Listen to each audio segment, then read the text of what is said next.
That's 649-1946. Don't forget to click on to MarcoEquipment.com.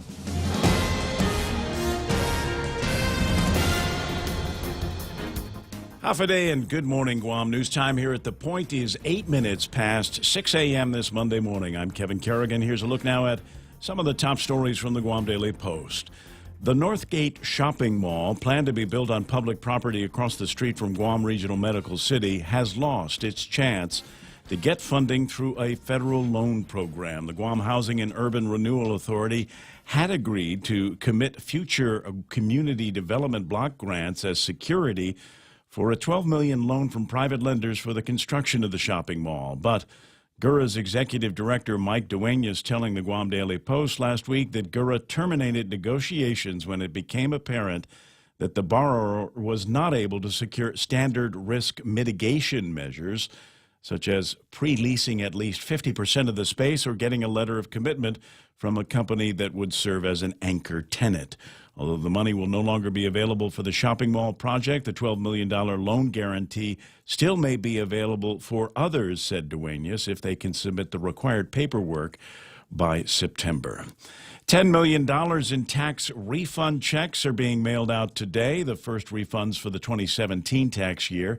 More than 3,000 checks are going out. They'll cover most taxpayers who filed as of January 29th.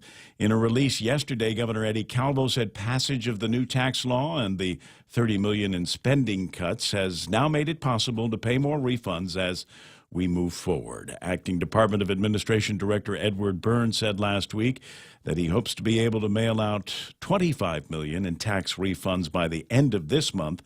No word yet on when the remaining $15 million will be mailed out.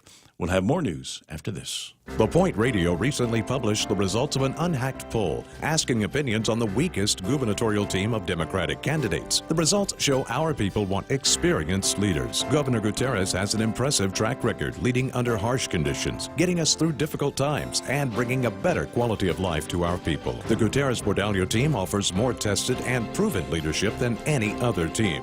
Please vote Gutierrez-Bordallo on August 25th. I'm Carl Gutierrez, and I approve this message. Hey, it's your stomach again. Subway has all new signature wraps, and around the water cooler, the other stomachs can't stop talking about them. Chipotle Southwest steak and cheese, turkey, bacon, and guac, rotisserie-style chicken Caesar signature wraps. Listen, if I'm honest, as a talking stomach, I don't have a lot of life experience. But I do know one thing. These signature wraps are jam-packed with meat. So what are you waiting for? I'm growling over here. Subway, make it what you want. 11 minutes past 6 a.m. here at The Point. The details of a tax amnesty are expected to be announced later this week. Governor Calvo announcing his decision to implement a tax amnesty on Friday. Revenue Tax Director John Camacho telling the Post Friday afternoon that the amnesty will apply to all taxes, including real property, income tax, and the business privilege tax. He said it applies to everyone, and all they'll be required to pay is the principal owed. All penalties and interest will be canceled. The delinquent taxes will have to be paid during the amnesty period. Camacho could not say when the amnesty period would begin or how long it would last. Those details are still being worked out and may be announced later this week.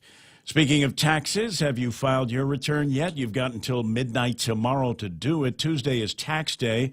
Revenue Tax will have two satellite locations, one today and tomorrow, or they'll be open today and tomorrow. One at the Agana Shopping Center, the other at the Micronesia Mall. They'll be open from 10 a.m. to 4 p.m. in the afternoon, both Monday and Tuesday. And as always, there'll be a drop box outside Revenue Tax where you can file your return up until midnight tomorrow. Any return filed after that will be considered late, and penalties and interest will apply. And that's it. For these stories and more, log on to postguam.com or pick up a copy of today's Guam Daily Post. Ray now with the weather. It's kind of unexpectedly hit the end of the script. Okay, I see what's going on. The partly sunny skies today with isolated showers. Let me see if I can pull up the weather map and get a clearer picture of what it is that we're looking at here in the Pacific region. Here, partly sunny skies, isolated showers. I got winds east up to about 20 miles an hour, decreasing just a bit this evening. Highs near 87 degrees and overnight lows of about 78. Looking at the weather map, I don't see anything out there. Well, it's not our part of the Pacific anyway. Yeah, right? yeah, you got to drag A little that north. down Okay, and all right, to all right. the right a little bit. All right, so I Because got there's the down part. Philippines. There we go. I see Now it. no, that's Yap. Is it? Okay, so more in the Actually, other that's direction. that's Palau. Still in the Carolines, huh? Yeah, yeah. Okay. Now we got to go down again. There There we What? go. There we go. Yeah. See, we're just left of center there. Okay. We're right on the rightmost, the easternmost. No. Back. Tick, tick, tick. Back. A little more. There you go. Yeah. See, we're just on the right-hand side of that big, Oh, I see massive it now. clouds. I see yeah, it. yeah. Yeah. So, Yeah. so you get that thing that's twirling up around the top of us. Going to bring some clouds, but not much by way of rain, huh? No, and most of the clouds will be clearing out as the day goes on because the disturbance itself, see, well to the east where all the red and yellows are, that's what moved through on Saturday night, Sunday. Yeah. And that was a nice Sunday It morning. was, that it was was a good. gorgeous Sunday morning. I tell you what, I got up and because it was raining, and I thought to myself, what a lousy day to go run. And then I remembered, wait a second, I'm the guy that likes to run in the rain. So I threw on my running stuff and literally hit the road and never ever got tired. I 10 miles under my belt and never ever once felt like I could have gone another 10. Just had that really groovy feeling. So sunrise this morning was at 6:07. Sunset tonight about 6:34. News and weather together here on The Point, brought to you by Bank Pacific. Where others put branches, they place roots. GTA's best internet deal has arrived. With fiber internet, you get up to 50 megabits of data per second for only $50 per month. And if that's not enough, Fiber Internet 50 plan includes free Wi-Fi. But this offer will only last through the month of April. So sign up today and get ready for faster downloads, more streaming, a better gaming experience, and a stable connection across multiple devices. Conditions may apply. Visit GTA.net for more details. GTA, your island, your network. This here Ray Gibson Show brought to you by King's Restaurant, serving Guam favorites to families for over 40 years. King's Restaurant, always open, always local. Ready to buy real estate on Guam? Congratulations! But what now? There's so many questions, so many things to do. Where do you start? The best place to start is to call Century 21 Commonwealth Realty, Guam's biggest name in real estate. They aren't the best because they're the biggest. They're the biggest because they're the best. Trust the name. Find out why. Call Century 21 Commonwealth Realty today. 888-2121. Trust the best. Speaking of the best, Security Title, providing solutions for very complex real estate transactions. Chili's lunch combos for just $10. Start your lunch with your choice of a Bud Light, iced tea, or Coca-Cola. Plus, free bottomless chips with salsa. Then choose a variety of fresh entree options like our savory beef enchiladas, quesadilla explosion salad, or our Cajun chicken pasta. Experience fresh flavors in every bite with Chili's lunch combos for just $10. Available Monday through Friday from 11 a.m. to 3 p.m. At Chili's, fresh is happening now. The Ray Gibson Show. Morning talk that matters. Call now, 888-TALK. That's 888-8255.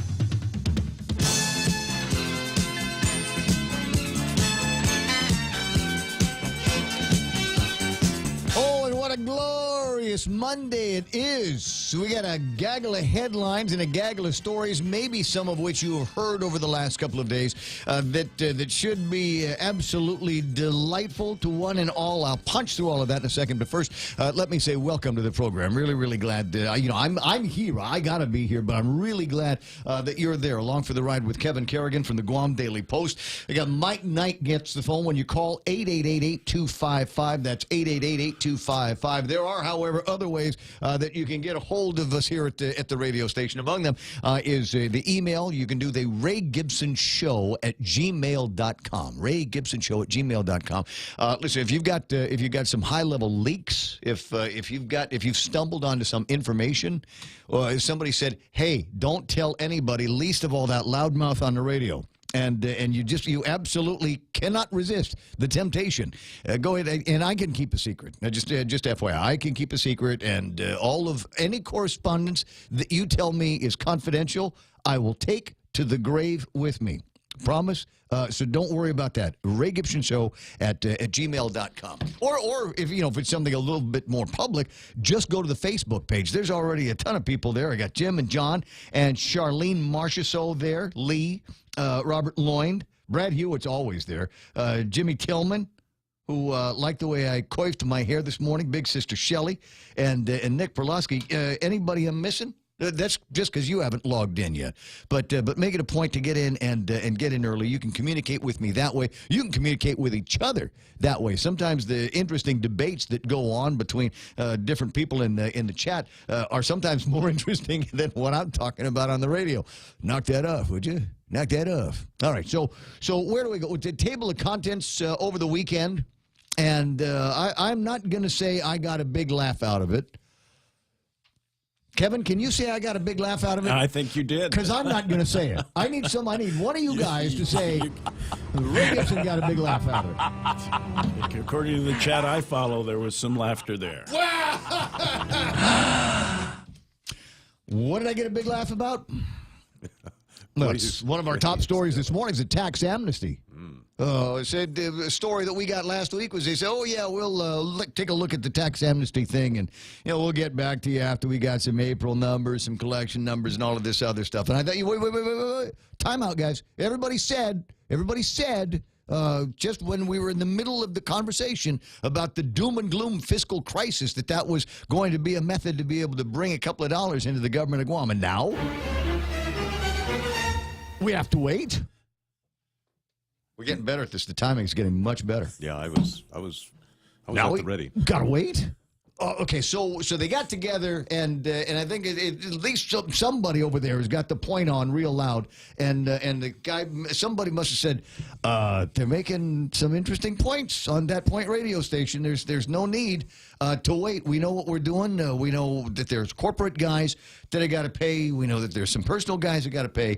We'll stack up all of the numbers. This is going to be a windfall. This is going to be a major windfall for the Guam Daily Post, because the Guam Daily Post always gets to be the newspaper that prints the big, thick listing of all the people that owe tax money. For sure. Right? Yeah. So you guys are going to get, that's going to be a big deal for you guys.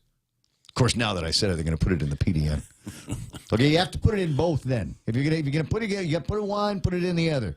And if you like, you can send me a copy, and for, I don't know, a couple of $1,000, I'll read all the names and the numbers. And when I say I'll read all the names and the numbers, I mean Mike will read all the names and the numbers. he's the one with the voice. And then I guess it was yesterday that I got another big laugh. You did. I did. It was yesterday when I got the big laugh that the word is going out that we're not going to wait until there's $25 million in a tax refund kitty, especially if there's already $10 million in the kitty for the tax refunds. Yay! So they're going out today. There's, as I understand it, we have envelopes and stamps and checks, and we know how much money is in there. So if you were one of the people that dutifully filed your tax return because you knew that you were going to be getting a refund, if you were one of the guys, and we got people like that here that were there at the beginning, as soon as they got the paperwork, as soon as they had everything they needed for the paperwork, bam, get that thing into John Camacho's hand, get that thing into Marie Benito's hand, say, okay, pay me first, pay me when the money is out. Because I'm an early filer. So you early filers are going to get rewarded here, and they're not going to make you wait, which was beginning to infuriate me last week when I was thinking about it. Look, we are going to be making and following along the lines of a few people that I talked to last week. That said, yeah, we're going to wait until 11:59:59 on the 17th and then stick it in the Dropbox because we owe. And I know some people, they owe enough money, they could have reopened the PD and the Estumbo fire stations all by themselves. They owed that much. So there was never in my mind any reason to wait. I mean, we've been sending out tax refund checks in much smaller increments than $25 million. And so I think it just finally came down to them being able to tie the issuance of these $10 million worth of tax refund checks with, I don't know, the bill that passed over at the legislature, the frugality of Adelup, or any number of things that are supposed to make people feel good for $100,000. I guess things are looking up. Things are looking up. Well, it kind of leaves me with, what are we going to talk about today? What's out there? What's out there? I'll find some. Trust me. I'll find between Kevin and I and you. We'll find something to get kind of riled up about here. I know what we can do. This will be a good start to the rant this morning. The Guam Highway Fund was the subject of a recently released audit of the Guam Public Auditor. It says they ended the fiscal year with a $1.1 million decrease in fund balance, which is an improvement from their 2016 decrease of $2 million. But that's not the fun stuff. That's not the things that will make you crazy. This is the same fund from which our gas tax monies, the liquid fuels tax money goes into the Guam Highway Fund. And they recently, over at the legislature, decided that they were going to increase that because we need more money to take care of Guam's highways and roads. But the truth of the matter is, there was already money, insufficient money in there to take care of our highways and our roads. Of the total expenditures of $21.4 million, the $15.5 million, 73% was spent for highway transportation-related expenditures, including bus operations, transportation maintenance operations, kind of a vague term there. You can read into the audit if you want to know more, and public streetlight operations. The remaining $5.9 million, 27%, was spent for non-highway, non-transportation-related purposes. Prior OPA highlights noted that funds used for the Department of Education were non-transportation, when in fact they were used for bus operations. The Highway Fund is used primarily to maintain Guam's highways and roadways. However, significant amounts of these dollars in FY 2017, the Mayor's Council of Guam received $2.1 million. The General Fund operations at $2.2 million.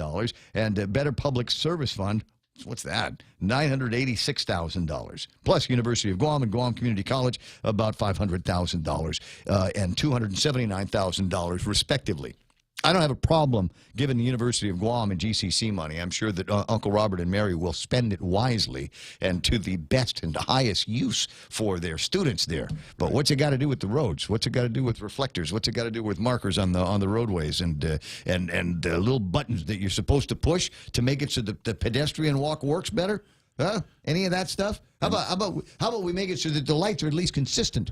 You know, sometimes you get these lights and it lets like 3 cars go before it goes red again, and then sometimes it'll just stay red green all day long, and there's nobody going anywhere. The other lanes are slow. The other lanes are waiting for somebody to go. You know where they have that? Guam International Airport. Guam International Airport. Yeah, if you're headed in. And it changes every day, so I can't actually say that it will happen to you today. But it'll be like there's one car coming out of the departures road, and that one car will make the light turn green. And there's nobody else after that. Wow. And you're sitting there long enough, because now it's in a cycle, right? Mm-hmm. And so you're sitting waiting for that light to go red so that yours can go green and you can go. But there's nobody there. It's funny how they have a sensor that'll tell you when the car is there, but the sensor won't tell you when the car is not there. When there's nobody there, and say, okay, we're done, fine, then we'll go ahead and make this light green. I don't know. I'm not an expert. I'm just a guy that uses the roadways a lot, and it makes me nuts when you run into situations like that. There was a piece of good news that I shared with virtually everybody. On Friday, I split the office because I had an appointment to get my hearing checked. And so I'm 55-year-old man, I'll be 56 less than a month. And I figured, like all men in my age group, a couple of you guys around, I figured that I was going to be experiencing some, just male pattern, high-end hearing loss. Maybe things were going to sound a little bit fuzzier to me. I mean, 40 years, man and boy, I've been wearing headphones on the job, so I figured that this was going to be, just something that I was going to have to live with. Right. And as it turns out, so I went to go see Renee over at Guam Hearing Doctors, and she's got this great system. And by great system, I mean, oh my God, she's got more high-tech stuff than we've got here at the radio station. And we've got high-tech stuff. Yes, I do. Right? So she shoved these things in my ear, and she says, wow, so far so good. I'm really, really impressed with what you got there, Ray. And then we went through the entire test, stuck me in a recording booth, except even quieter, and did some more tests in there, and it was all very, very, it was pain-free, obviously, but it was just absolutely delightful to come out of this. And then she showed me the graph, and she says, you've got better hearing than most teenagers. There you go. And I thought, that's great. But then I thought, there goes one of my favorite excuses. What's that, honey? I'm sorry, I didn't hear you. Yeah. Hey, what a pain. Good morning, Mark. How you doing there, buddy? Hey, doing good. Nice to hear. I know I commented on that post. I thought it was funny. Right. She said, well, you can hear. I'm not sure about comprehension or retention or any of that stuff.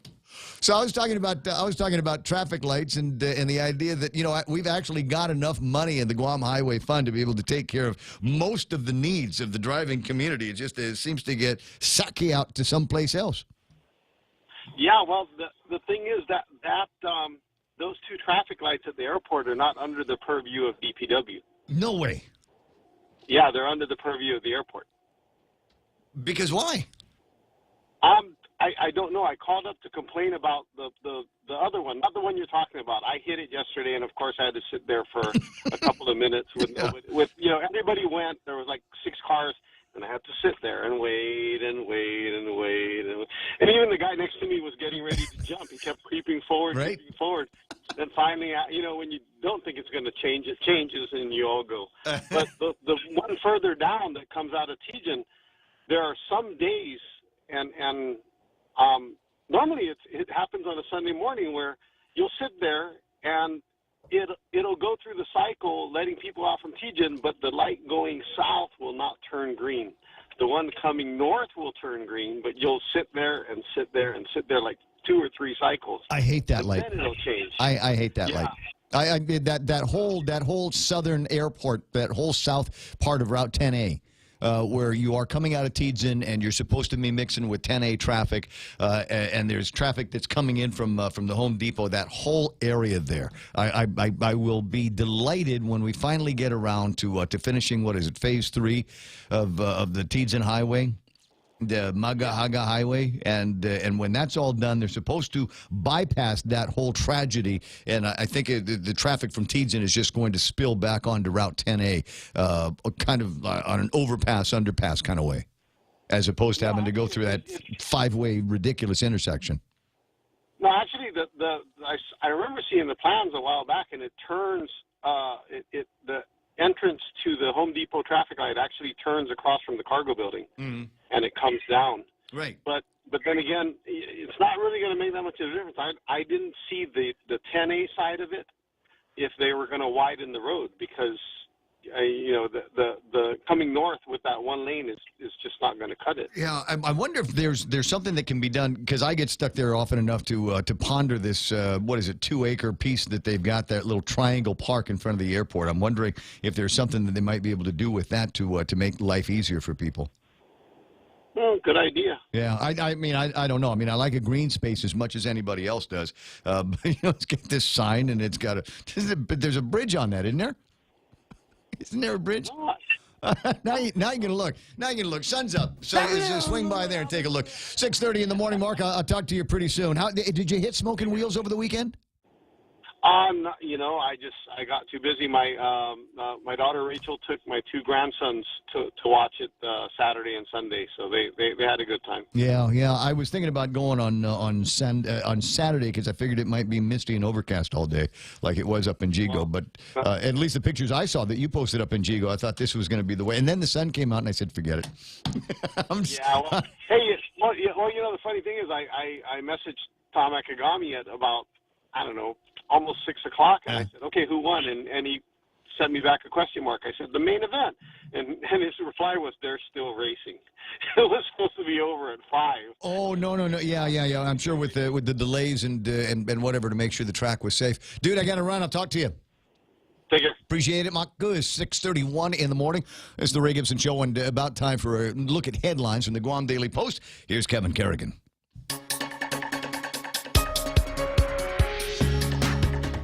Half a day and good morning, Guam. News time here at The Point is 32 minutes past 6 a.m. In the headlines from the Guam Daily Post this morning, Chief District Court Judge Francis Tydinko Gatewood has expressed doubts about whether the new management team in place at the Guam Solid Waste Authority is ready to take over the island's trash collection and disposal services on June 30th as currently scheduled.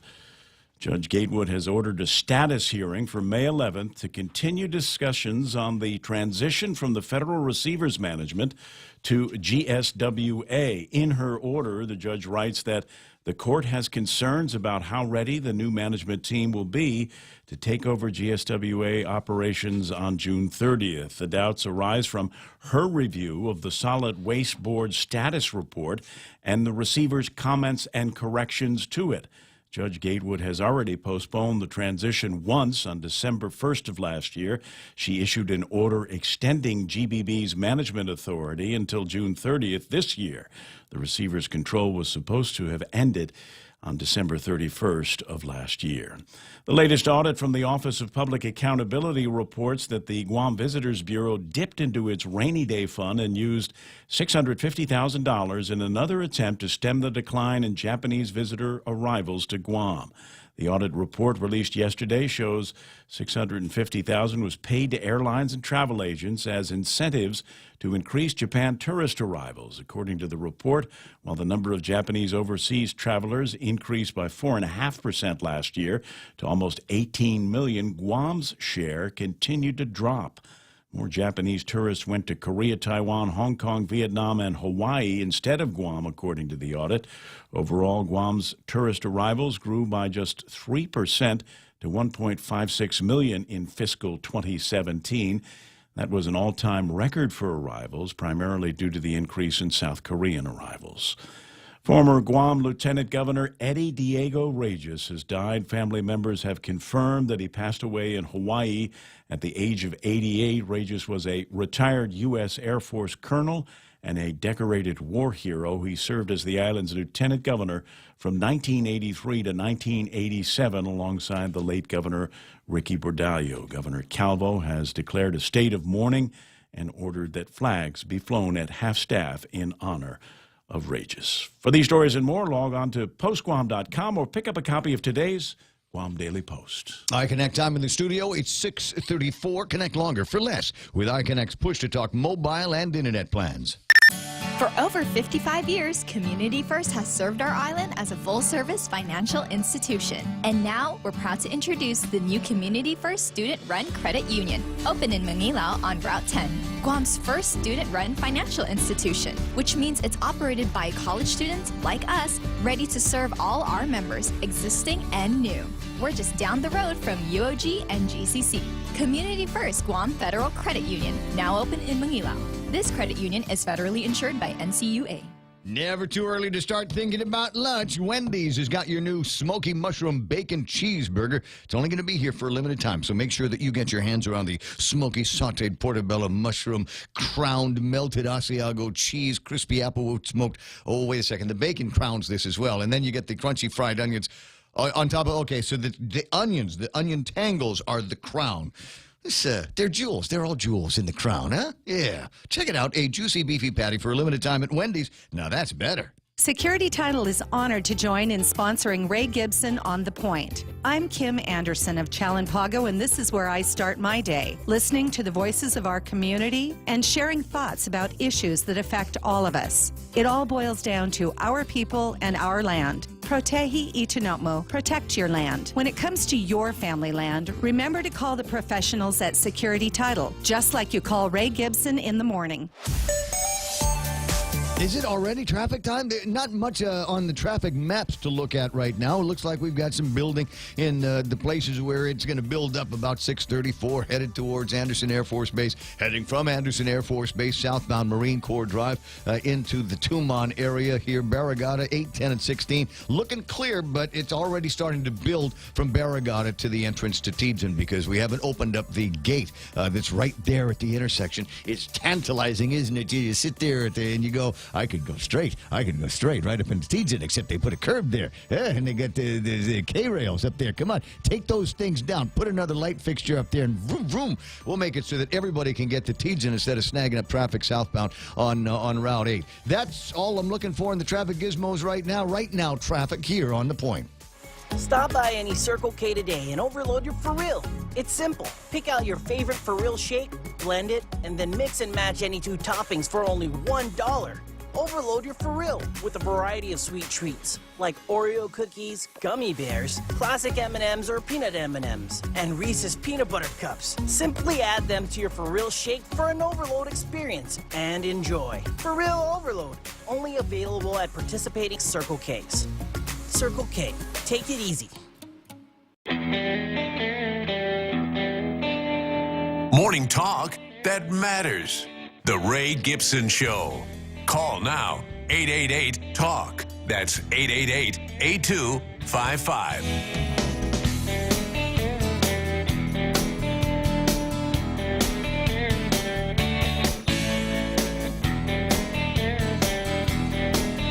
At 6:37, it's the Ray Gibson Show on the point, and a crazy weekend. Crazy weekend, and it wasn't just the rain part that made it crazy. I think there was some craziness on Saturday, and I wasn't paying attention to what was going on. I woke up from my Saturday afternoon nap. What? Don't we all get one? I got up from the Saturday afternoon nap and started checking my Facebooks and my Twitters and look what was going on in the world. And right about there, I got a flash from ABC, and they started doing their live coverage of the press conference with the generals in Washington D.C. talking about the airstrike over Syria, and incredible story. And I think for that part of it, kind of done. And once I was done hearing from Mattis in Washington, D.C., I figured, okay, we'll see what happens tomorrow, see what the response is from some of the other players in this game, i.e. the allies who we had coordinated with to go over Syria. But more specifically, I wanted to see if Russia, the Ruskies, was going to do something. Yeah, that to me was the tingly part of Saturday. What's going to happen here? And I'm not going to say that it cast a pall over anything I did, but it was one of those things that just kept playing around in my head as I went through my late Saturday afternoon, and then went to the city run that we had over at the Bank of Guam and in downtown Agana. And that was a good time. I tell you, it was a fantastic time. But like I said, just this buzz, this low grade buzz going on in the back of my head. I wonder if somewhere in the Kremlin or wherever there might be forces amassed, were they pondering some kind of retaliation? They got a heads up, and none of their folks got hurt, I understand. Yeah. Well, what do they call it? There's a word that they were using where they were deconflicting the region.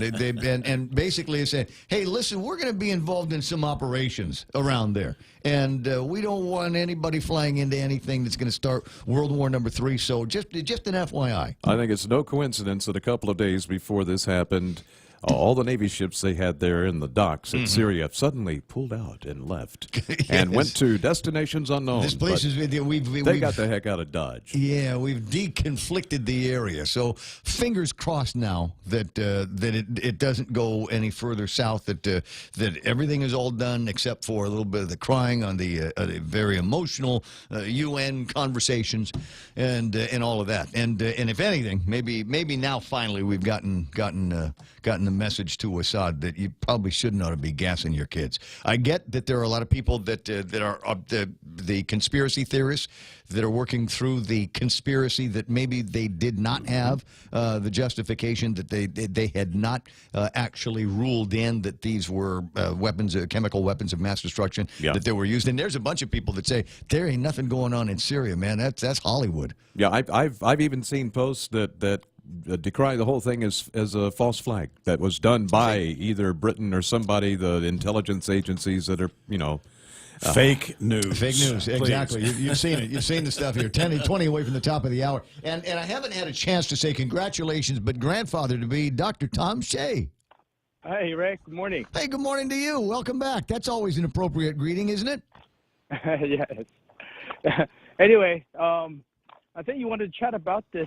You can. I want to chat about a little bit of time with you just to see what's going on and what you've been up to. And so we got the grandfather thing. Were you able to find the appropriate stroller, or did you just buy one of each? Oh, I think we're gonna come down to 2 or 3. I think the Yo-Yo is one of the traveling stroller. That's pretty good. Right. And then it's between the Vista or the Nuna. I think those. But I'll let my daughter and my son-in-law choose it. You don't want to be a helicopter grandparents, right? No. Why not? Why not? If you can, I'd do it. Did you get her a jogging stroller?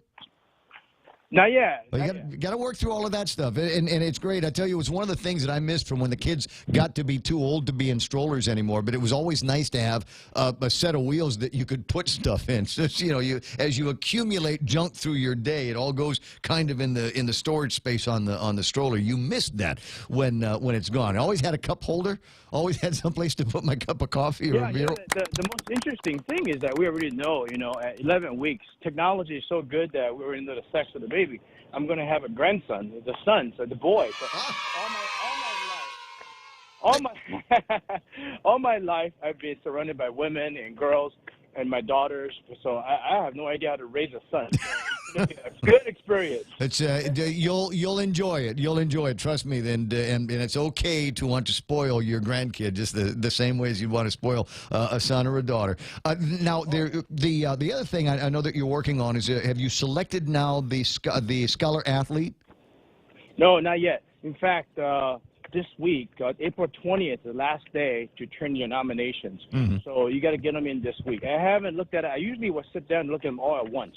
I don't want to start looking at them. So just turn them in this week. You don't have to have a principal. Parents can nominate. So just look at the criteria online, scholarathlete.com, and then click on the nomination form. It's real easy to fill out, and then just turn them in. It's going to be great.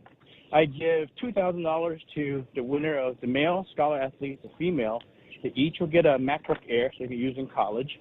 And all the finalists will get a iPad. iPad just came out with a new version, too, so I'll get them that one. So it's going to be good. Yeah. All right. So let me know when we've got all that and when we can expect word on when the ball is going to be and who's going to be the guest speaker. That's always kind of interesting to see who it is that you bring out to tantalize the crowd and otherwise inspire them. Do you have any possibilities? Any names that you're talking about right now? Well, I told my wife I never spoke, so maybe I should. And then my wife said, "No, you sit down." Brilliant. And then I saw something today called Strutting Your Mutt. Is that it? Is Strut Your Butt? No, it's Strut Your Mutt, right? It's a puppy adoption show that you want to have. Yeah. I'm the major sponsor for that. They gave Gain $5,000 because I love animals. Mm-hmm. I had a dog that came right under my car as a puppy. Took him home and rescued the dog, and then she passed away a couple of years ago. Hey. I have a cat that was 22 years old, just passed away, and I have another dog at home that's 13. So I love animals. I see stray dogs, but I want to help Gaines to adopt all these animals in there, They make great homes. Give them great homes, and I think it's a great event. I think it's going to be on the 22nd. Now, I have a specialist coming in from Hawaii. I have a clinic that day, but we're going to break for 3 hours to go down to Epau Park. Right. So I'm going to be walking one of the dogs down the runway or whatever they have. And then the whole body will adopt a dog. You come, right? Do you have a dog? I do several. They're mutts all over the place. Oh, all right. Yeah. Well, so, and we can talk about all of that stuff later. And then I guess the last thing is, is there any movement now on the birthing center at Guam Memorial Hospital? Last I heard, they're still having some problems being able to nail down the financing and to get somebody to come forward on the financing for that. Is it in limbo, or are you still trying to get a button pushed to get it going? Well, we kind of gave up on GITA, you know that, right? So GITA, there's really no incentive for GITA to do anything because, GITA's sort of become an organization where if you don't give them money, they don't do anything for you. So this is a project that's really for the people of Guam. So what we did is, I think I talked to Benita, Peter John, and I think the governor's office is also working on it as well. I think we're including that into the fiscal year budget. So once that's included in the budget, I think it'll get the ball moving. So hopefully the legislature will adopt that and then it'll be included into the fiscal year budget. All right. As long as we've got money coming into the fiscal year budget, I'm interested to see what we're going to be coming up with in terms of projections of revenue for the government of Guam in the coming year. Doc, I know you're busy. I know you're on your morning constitutional. I can hear you huffing and puffing as you're walking around the beach this morning. Yes. Now, I know that it's a challenging time for everybody here on Guam, too, but I heard the governor's office has stopped the furlough. So that's a good sign that perhaps that, maybe over the summer, the GRT will go back to 4% or switch that completely to a sales tax. So hopefully they'll work it out. economically so that the people in Guam didn't suffer too much. Well, that's what I'm hoping. I'd like to see the elimination of that increase in the BPT, and I want it to go back to 4%. And then I want 2% of the 4% to be replaced with the visible sales tax, and we'll see where it goes from there. I agree. Let's do it stepwise, and let's make it work. Small island together. Well, I think the problem is that everybody was bamboozled over the nature of the fiscal threat that we were going to be under, and from the sounds of it, well, between tax amnesty and the opportunity here for the additional revenue and the $30 million in steps they've already taken, savings that they were supposed to have already been taking, then we don't have to do the furlough. So that's good news. It sure sounds like it was a lot easier at the end of it than they were making it out to be when we were fighting over it at the legislature. Doc, I'll talk to you pretty soon. And one more thing. This coming, I think it's the 22nd that I'm going to be doing free 4D ultrasounds at the Tamuning Mayor Senior Center from 9 to 1 o'clock. That's a medical mission that we're doing. I'll call you back another day. Yeah. Well, I'm a fan of the technology, and I thought it was pretty good 13 years ago when I first met my daughter, and that's how I put it. That's with the 4D ultrasound. I mean, the technology was so good then. The images that came back from this were so incredible. I put it down to that's the day I met my daughter. She wouldn't be born for a couple more months, but that's the day I got to know who she was. And I'm doing it for free for the community. So, but this is for the people who don't have insurance and they don't have a doctor. So I don't want to be taking patients away from clinics and other doctors. Those people who really need it want to take a peek, come on out. It's going to be on the 22nd from 9 to 1 o'clock, okay? At the Tamuning Mayor's office. Tamuning Senior Center. Senior Center. Okay, right next to it. Yeah. 647. Okay, thanks, Doc. Keep me posted. Stick all this stuff on Facebook. I'll find it and get it to the public, and we'll let them know what it is that you're up to. Busy guy, and in the midst of it all, also gets to be grandfather of the grandson. Start calling him Prince now. Tom's a little prince of the realm. 6:49 in the morning, and there's plenty of other items in the table of contents that we can play around with. And I was talking about going to the city run, which was absolutely terrific. Kudos to the Bang of Guam and everybody that was responsible for putting that together, because I thought it was a well done race. I am very happy with it because I got my times are down. I've been on this diet that I have been on. It's the Reese. It's the 4-piece Reese's and kettle potato chips diet. And Heineken Light, and that's made it so that I've been able to bring my weight down. And when you get your weight down, you can run a little bit faster. So I'm had a groovy time in the race, 26 minutes, 12 seconds, something like that. Reese's, beer, and potato chips. Right, dude, it works. What am I going to say? This stuff, it works. So whatever it is, I'm down under 170 pounds, and I'm moving faster on the road. And then, so I'm finished with the race, and they said, "Hey, there's a beer garden back there." And I said, "Groovy." And I walked back to where the beer garden was, and I walked into it, and the guy says, "Are you one of the vendors?" And I said, "No." He says, "Well, we don't open until 6." I should have run slower. Okay, well, I'll come back at 6. So I came back at 6, and the guy's about ready to let me in, and he says, "Oh, did you buy your script? Did you get the script? Because you had to exchange dollars for chits." And I said, "No." He says, "Well, you have to go over there to pavilion number 1. Okay. So I went over there to pavilion number 1, got in the line, and had the sense to have some cash on me. So I got my script and walked back over to the beer garden, and then the guy says, "Do you have your ID?" Yeah, I bring my ID to all the 5Ks that I run. I don't leave home without it. And he said, "Well, just go back to the car and get it." And I said, "Dude, we're at Paseo. I parked at the Bank of Guam, right? It's way over there. If I go in that direction, I ain't coming back." And so he says, "Yeah, but it's 100% ID check. The sign says," and all of that stuff. I said, "Oh, you got to be kidding."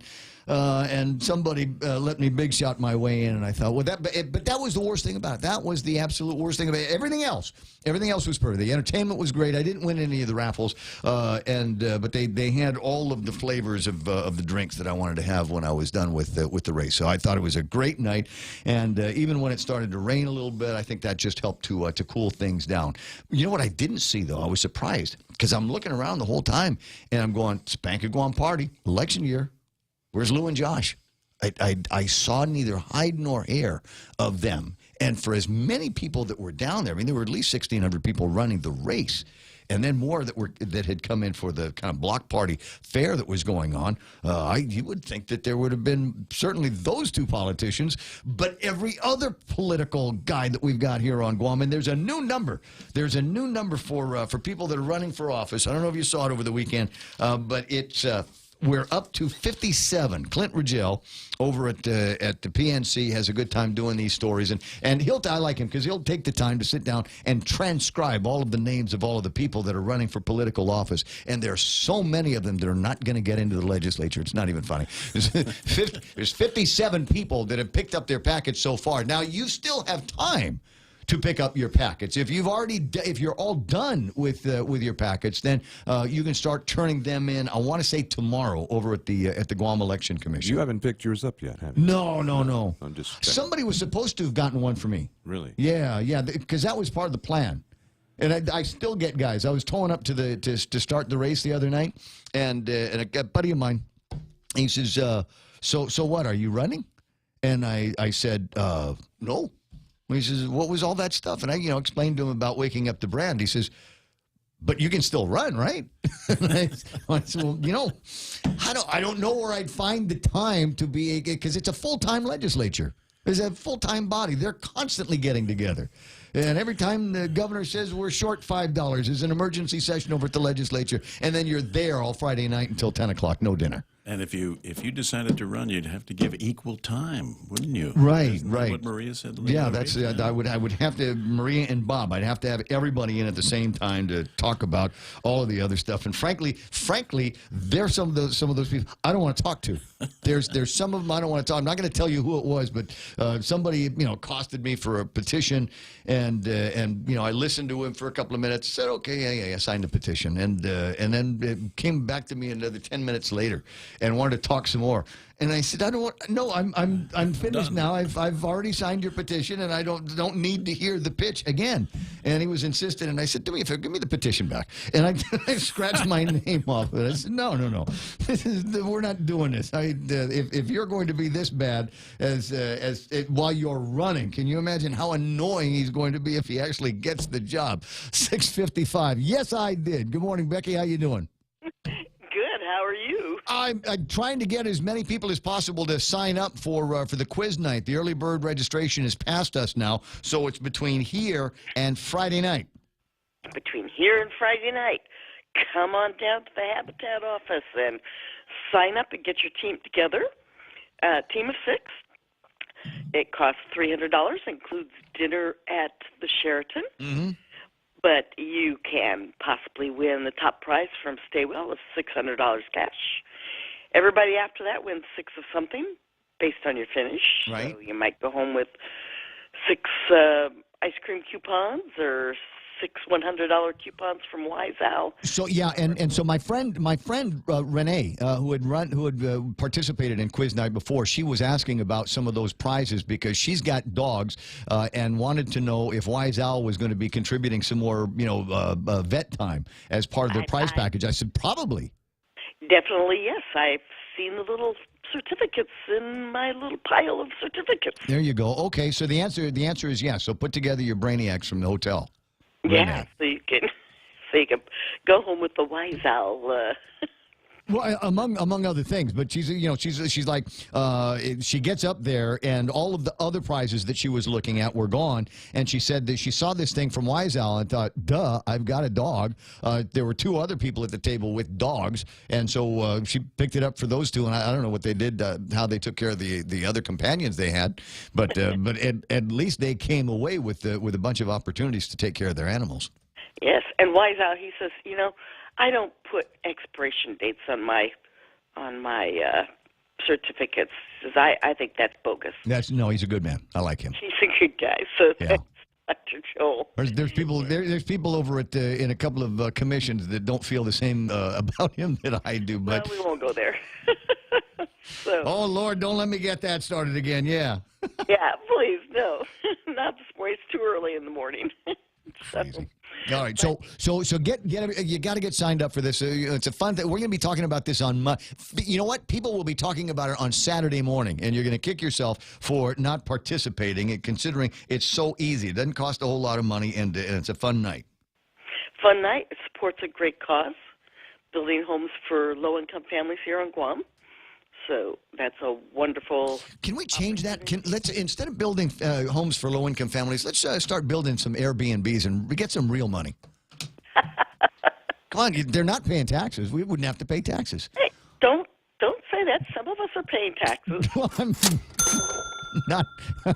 I just know of a bunch of places where, maybe they're kind of looking the other way, waiting for, quote, regulations to get started. I'm hoping that the government comes down on that because it puts my room higher on the list. I was going to ask you. You remember I asked you a couple of years ago when John Fernandez first got the job. I said, what is it that you would like the most in your classroom? And you told me there was this a smart blackboard. What is it, Merlin or? Like an IPVO. A what? IPVO, or at that time an Elmo. An Elmo. But now I wanted an IPVO, and I got it last week. You got an IPVO? I got it from the foundation. Gave a wish list. The Foundation for Education in Guam. I won one of the grants, and I got a little IPVO. I haven't quite figured out how to use it yet. I am passionate. It did not come with instructions, or are you waiting for somebody to read them and explain it to you? I'm sitting down working on quiz night and looking at the IPVO instructions next to me and look back to IPVO. Yeah. Okay. I know. Well, I'm glad that you got one. I'm going to look it up here and see if this is something. Should I get one for the office? Can I get one for the radio station? You could. I mean, we got all kinds of technology here anyway that I can play with. I'm not sure what you'd use it for, but you could. It's a button. You press a button and a light goes on, right? It's you can project things to the wall, and then. No, I'm good with that. No, that all by itself would be good. Okay, I got to run because it's already 7 o'clock, Beck. You need a projector. Oh, it's 7 o'clock. Oh, time to roll. Yeah, I'll talk to you pretty soon. Okay. All right, everybody knows the number. If they're going to get involved, they need to get involved starting right now. 7 o'clock in the morning. The radio station is KUSG Hagutnya. My name is Ray Gibson. Kevin Kerrigan on the other side of Fox News Live, and he'll tell you all of the stories, all of the good stuff that you need to know. Check the mail. Could be another $10 million in refunds hitting your mailbox soon. Well, nobody's going to get a $10 million refund, but the post offices are going to be busy, huh? Laden with dough. Get yours today, would you? All right, here's the news. Another round of sparring with an old Cold War foe. I'm Steve Rappaport, Fox News. The U.S. planning to slap new sanctions on Russia for supporting the Assad regime in Syria. Fox's Gernal Scott has more live. Steve, the U.S. ambassador to the UN, Nikki Haley, said on Fox News Sunday that Russia will soon see more penalties for what the world views as its role in the most recent deadly chemical weapons attack. Sanctions that are continuing to happen, which you'll see again on Monday, that lets them know this is not good behavior. Haley says the sanctions will hit companies tied to Syrian chemical weapons use. Haley says this will come on top of the strong military action from the weekend, which Russia openly condemned. They've also accused the U.S. of making up the chemical attack as an excuse to strike by air, Steve. Gernal, the Kremlin threatened consequences if the U.S. followed through with those strikes. Analysts suggest that Russian retaliation is not likely to take the form of any traditional military form. It may fall in line with what Putin is known to have done in the past, which is a form of cyber attack or perhaps another poisoning of some former spy or some kind of retaliation in a diplomatic way. Fox's Doug McKelway. Former First Lady Barbara Bush will no longer seek medical treatment, a family spokesman saying the 92-year-old will focus on comfort care instead. The statement adding that despite her failing health, Mrs. Bush worries not for herself, thanks to her abiding faith, but for others.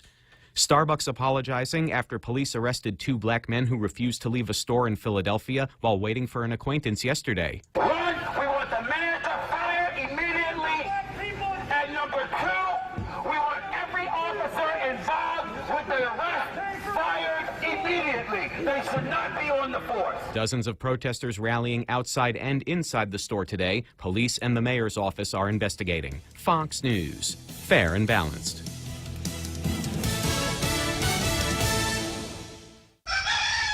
This time, let's hear it from the first KFC female colonel. Smoky Mountain Barbecue. Fried chicken so crispy and sweet. That crispy fried chicken. All right, stop. I can't do this. I thought if I dressed up like a country music legend, it would help KFC sell my delicious new Smoky Mountain Barbecue. KFC, it's finger licking good. Relax, enjoy, and be greeted by the spectacular view of Hagåtña Bay when you visit the Point at the Sheraton Laguna Guam. Gaze into the beautiful sunset as you unwind to the music of Philip Garcia and Natasha on Wednesdays, Mama Shar and Nina on Thursdays, Philip Garcia and Luis Muña on Fridays, and Jack Larimer on Saturdays. Open daily from 8 a.m. to 11 p.m. Happy hour from 5 to 8 p.m. with all cocktail drinks for $7. Receive a discount when you present your SPG card. Call Peter Yaban at 646-2222 for reservations at the Point at the Sheraton Laguna Guam Resort. President Trump tells off James Comey on Twitter before the fired FBI director tells all. He called him slippery. James Comey, a man who always ends up badly and out of whack. He's not smart. Will go down as the worst FBI director in history by far. The reasons for the president's anger at Comey is obviously quite well documented, but the criticism is not just limited to the White House. Some Democrats, even on Capitol Hill, acknowledge that the Comey situation was in part brought on by himself. Fox's Kevin Corke at the White House. Comey also has a primetime interview tonight. Old Man Winter working overtime. Before the day is over here in New York, we're going to be down into the 30s once again. Yesterday, we were in the middle 70s. Across the country, we aren't the only ones that are dealing with a little more wintry weather going into the upper Midwest at this point. This is big snowfall for this late in the year. We've got a couple blizzard warnings. Yeah, we're talking about blizzards where visibility gets down to a quarter mile for 3 hours or more. That's in Wisconsin, stretching up into the UP, all areas where we're going to be talking about really big snow today. Fox News meteorologist Adam Klotz. More than 2 feet of snow dumped on portions of Wisconsin. About 300,000 customers in Michigan are without power. The storm system blamed for at least 3 deaths. Is anyone out there? NASA hopes to answer that question with the launch of the new test spacecraft scheduled for tomorrow evening. The transiting Exoplanet Survey satellite will spend 2 years searching for planets beyond our solar system. There's a new #1 at the box office. It's weird. You like hang out with animals more than people. Yeah, well, animals get me. Rampage, based on the action video game and starring Dwayne Johnson, grossing an estimated $34.5 million in its debut weekend. Meanwhile, A Quiet Place slipping down to second place with $32.6 million. Truth or Dare finishing third with $19.1 million, followed by Ready Player One and Blockers. I'm Steve Rappaport, Fox News Radio.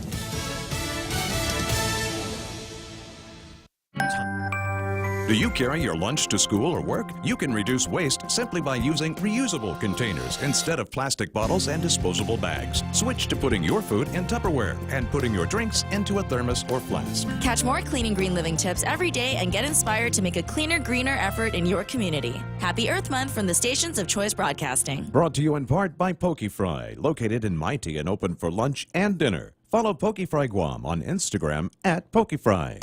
Yes, money is something we should talk about and plan for and use to make life better. It's how we make our giant leap from where we are to where we want to be. So let's talk together and work together to check off shiny new kitchens, fully nested dorm rooms, and bucket lists with more countries than our passports can hold. Let's check them all off together. First Hawaiian Bank. It all starts with yes. Member FDIC. At Micronesia Renewable Energy, values matter. So all of their solar energy systems come with guarantees and the most value. No shortcuts, all quality. It's giving you that solar energy system at the best price. It's using highly efficient solar panels with typhoon-proven racking, built by highly skilled local technicians, so your system performs and saves you money. It's total peace of mind all the time. Not all solar companies are created equal. For experienced quality solar, it's MRE. Call 632-2613. MRE, the smarter choice. In illness and in wellness, Calvo's Select Care is health care that is there for you. That's why over 80% of the Guam medical community places their trust and insures with us. We offer our members wellness and fitness programs for a healthier lifestyle and provide a comprehensive medical network on and off island to help members from unexpected illnesses. Contact Calvo's Select Care today for more information. How do you turn every day into cash back? With the Bank of Guam Visa credit card, cash back just got better. Get 1.5% cash back every month with every purchase. Every pick-me-up, every filler-up, every Sunday dinner, every four-wheel spinner. Whatever comes to mind, even every stroll in the sweet sunshine. Everything your heart desires turns into 1.5% cash back every month. The Bank of Guam Visa credit card, the everyday card. Apply today. Call, click, or visit. Terms and conditions apply. Bank of Guam, member FDIC.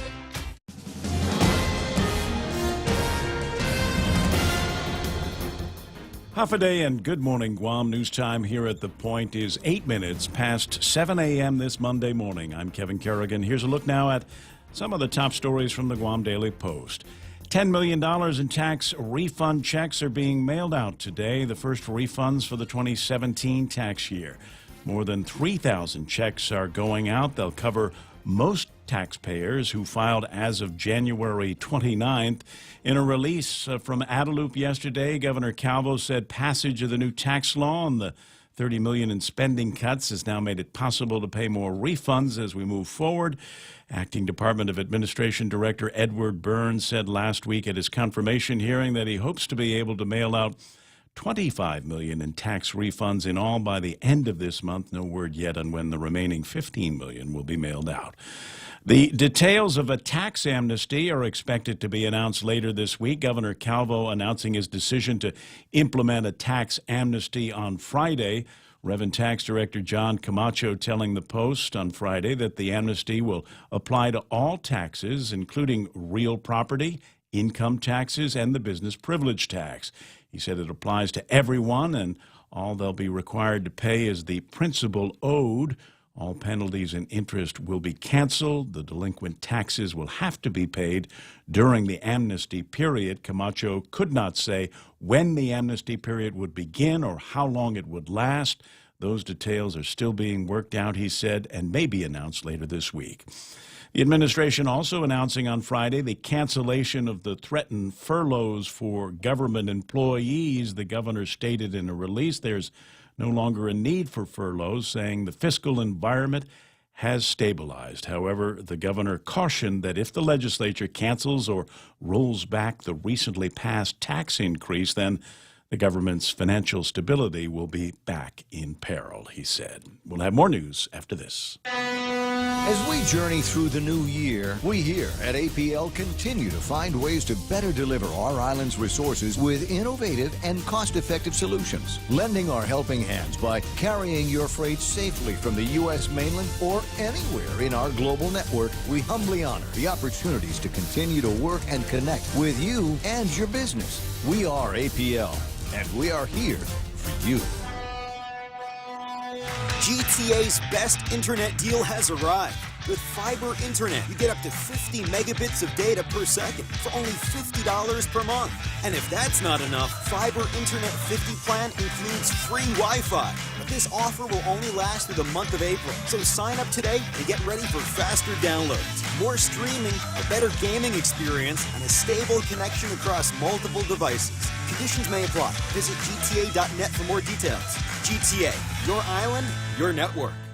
11 minutes past 7 a.m. here at The Point. The Northgate Shopping Mall, planned to be built on public property across the street from the Guam Regional Medical City, has lost its chance to get funding through a federal loan program. The Guam Housing and Urban Renewal Authority had agreed to commit future community development block grant funds as security for a $12 million loan from private lenders for the construction of the shopping mall. But GURA's executive director, Mike Duenas, telling the Guam Daily Post last week that GURA terminated negotiations when it became apparent that the borrower was not able to secure standard risk mitigation measures like pre-leasing at least 50% of the space or getting a letter of commitment from a company that could serve as an anchor tenant for the mall. Although the money will no longer be available for the shopping mall project, the $12 million loan guarantee still may be available for others, said Duenas, if they can submit the required paperwork by this September. Chief District Court Judge Francis Tydenko Gatewood expressing doubts about whether the new management team in place at the Guam Solid Waste Authority is ready to take over the island's trash collection and disposal services on June 30th, as they are currently scheduled to do. Judge Gatewood ordering a status hearing for May 11th to continue discussions on the transition from the federal receiver, GBB, to the Guam Solid Waste Authority. In her order, the judge writes that the court has concerns about how ready the new management team will be to take over the solid waste operations by the end of June. The doubts arise from her review of the Solid Waste Board status report and the receiver's comments and corrections to it. Judge Gatewood has already postponed the transition once. On December 1st last year, she issued an order extending GBB's management authority until the end of June. The receiver's control was supposed to have ended on December 31st of last year. For those stories and more, log on to postguam.com or pick up a copy of today's Guam Daily Post. Here's Ray with some weather. Thank you, Kevin. Partly sunny today with isolated showers. I got easterly winds to about 20 miles an hour, decreasing just a bit. Daytime highs about 87 degrees and overnight lows cool 78 degrees. And if you're wondering whether we're going to have any rain in the forecast, the disturbance that's responsible for all the rain that we got yesterday morning is now well west of the area. Showers are diminishing. A drier pattern is expected to continue into the next weekend. 6:34 for sunset tonight, 7:12 in the studios of The Point. Triple J says yes. Zero down? Yes. 1.9% financing? Yes. Easy trade-in? Yes. No payments for 90 days? Yes. We'll have you saying yes, too, to these amazing deals. Like our big boy truck, the Ford F-150 at only $217 per paycheck. Or the top safety pick Mazda CX-5 Sport at only $194 per paycheck. Or turn heads in the Mazda 3 Sport or the sleek and sophisticated Kia Soul. Both for only $129 per paycheck. Visit us online at triplejguam.com. Some conditions apply. See dealer for details. Triple J, customers first. Portions of the program brought to you by King's Restaurant, serving Guam favorites to families like yours for over 40 years. King's Restaurant, always open, always local.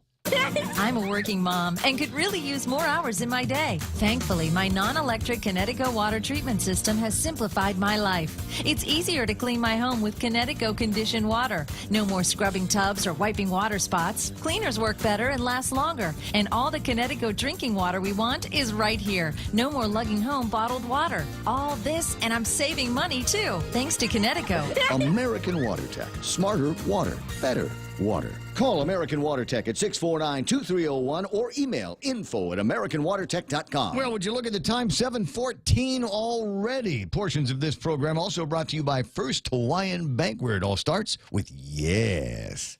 Hey, it's your stomach again. Subway has all new signature wraps, and around the water cooler, the other stomachs can't stop talking about them. Chipotle Southwest Steak and Cheese, Turkey, Bacon, and Guac, Rotisserie-style Chicken Caesar signature wraps. Listen, if I'm honest, as a talking stomach, I don't have a lot of life experience. But I do know one thing.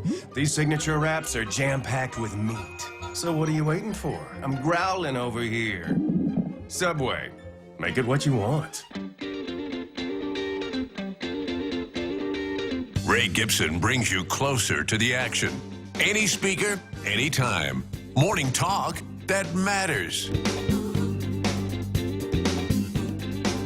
Yes, we try to do things that are meaningful here and that matter, like getting your money to you faster. For those of you that have not yet gone to see the lady in accounting to make the change to your withholding, Why not after all of these years? Why have you not done? You know you can do it anytime you want to.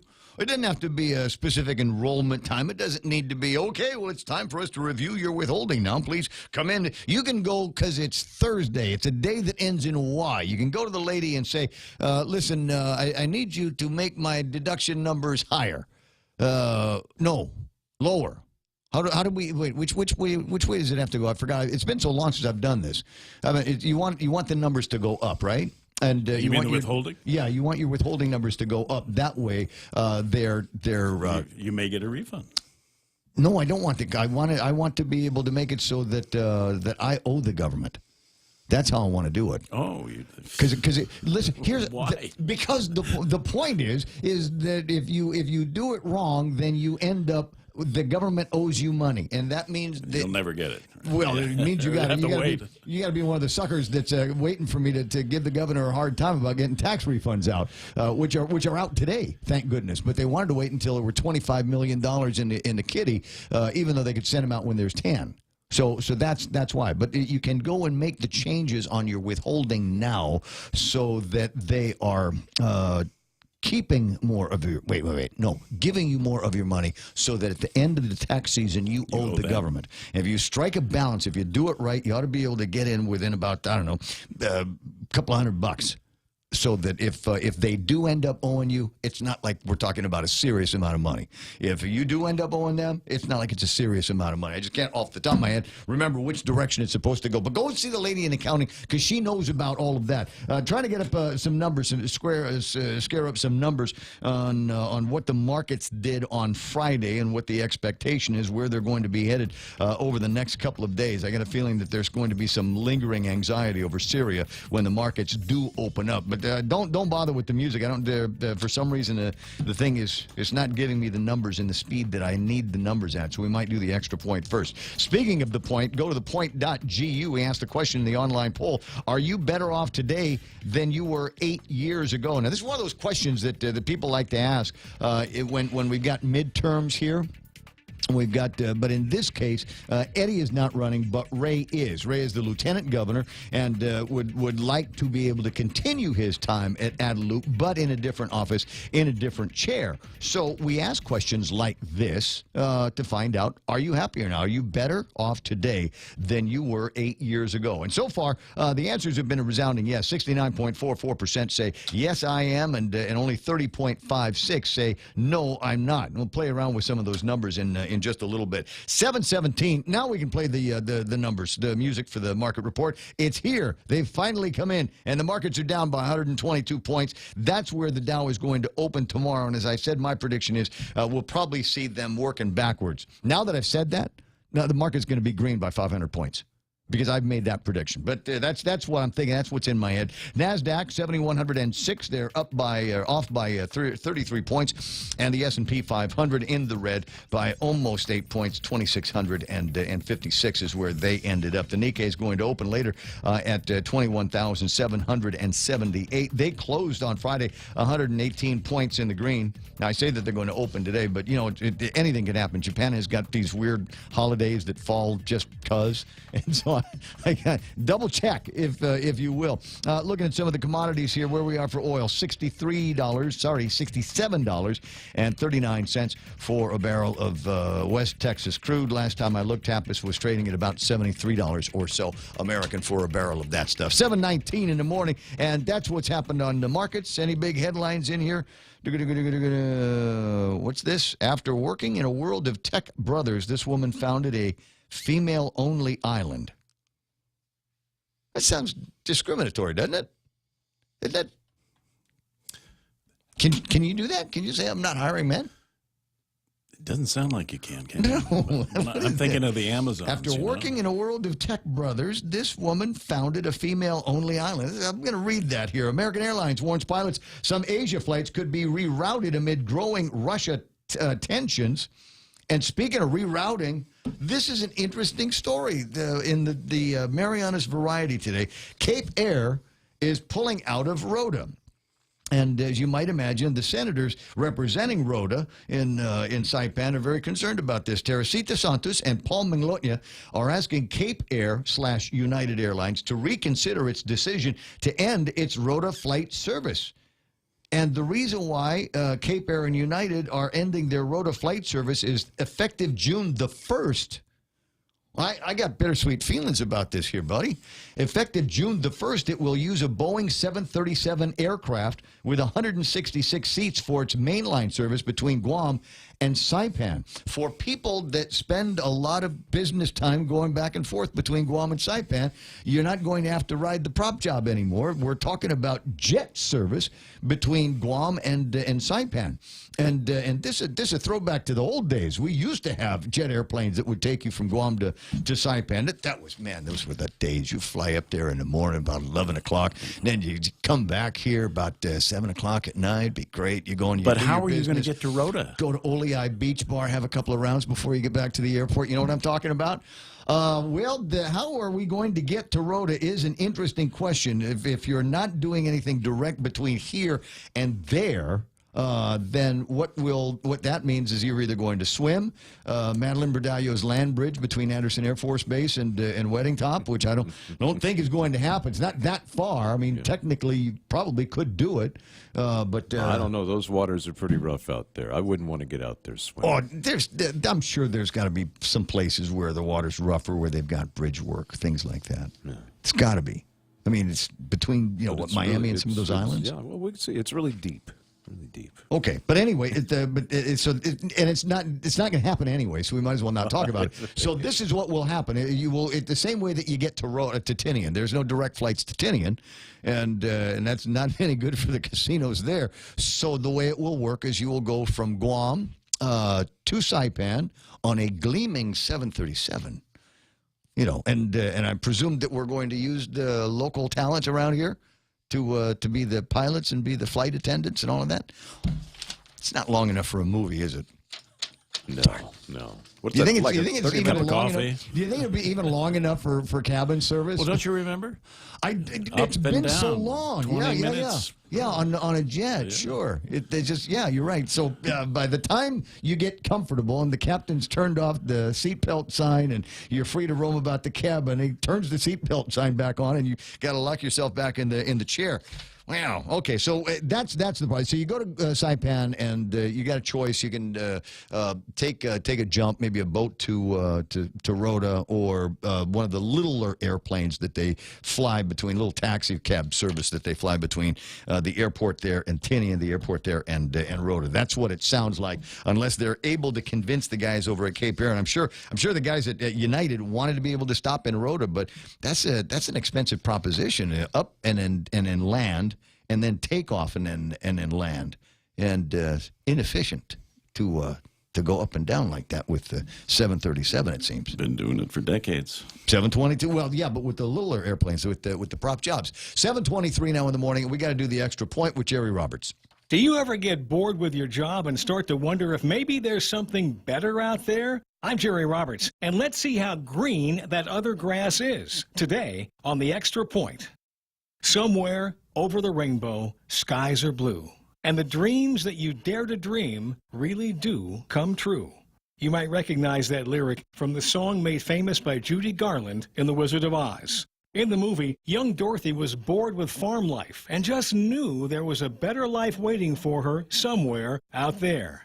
A lot of people in the workplace see their job and career that way. What they have is, well, good, but they meet people who seem happier, more fulfilled, making more money, having a great time. Human nature being what it is, they begin to compare their job with the other person's job. I've been guilty of that. I was young and worked in a team that cleaned and serviced a large fleet of vehicles for a major employer. We got paid the least of just about anybody, got sweaty and dirty every day, but I have to admit, we had fun. And the boss was one of the two best I ever had, a prince of a guy.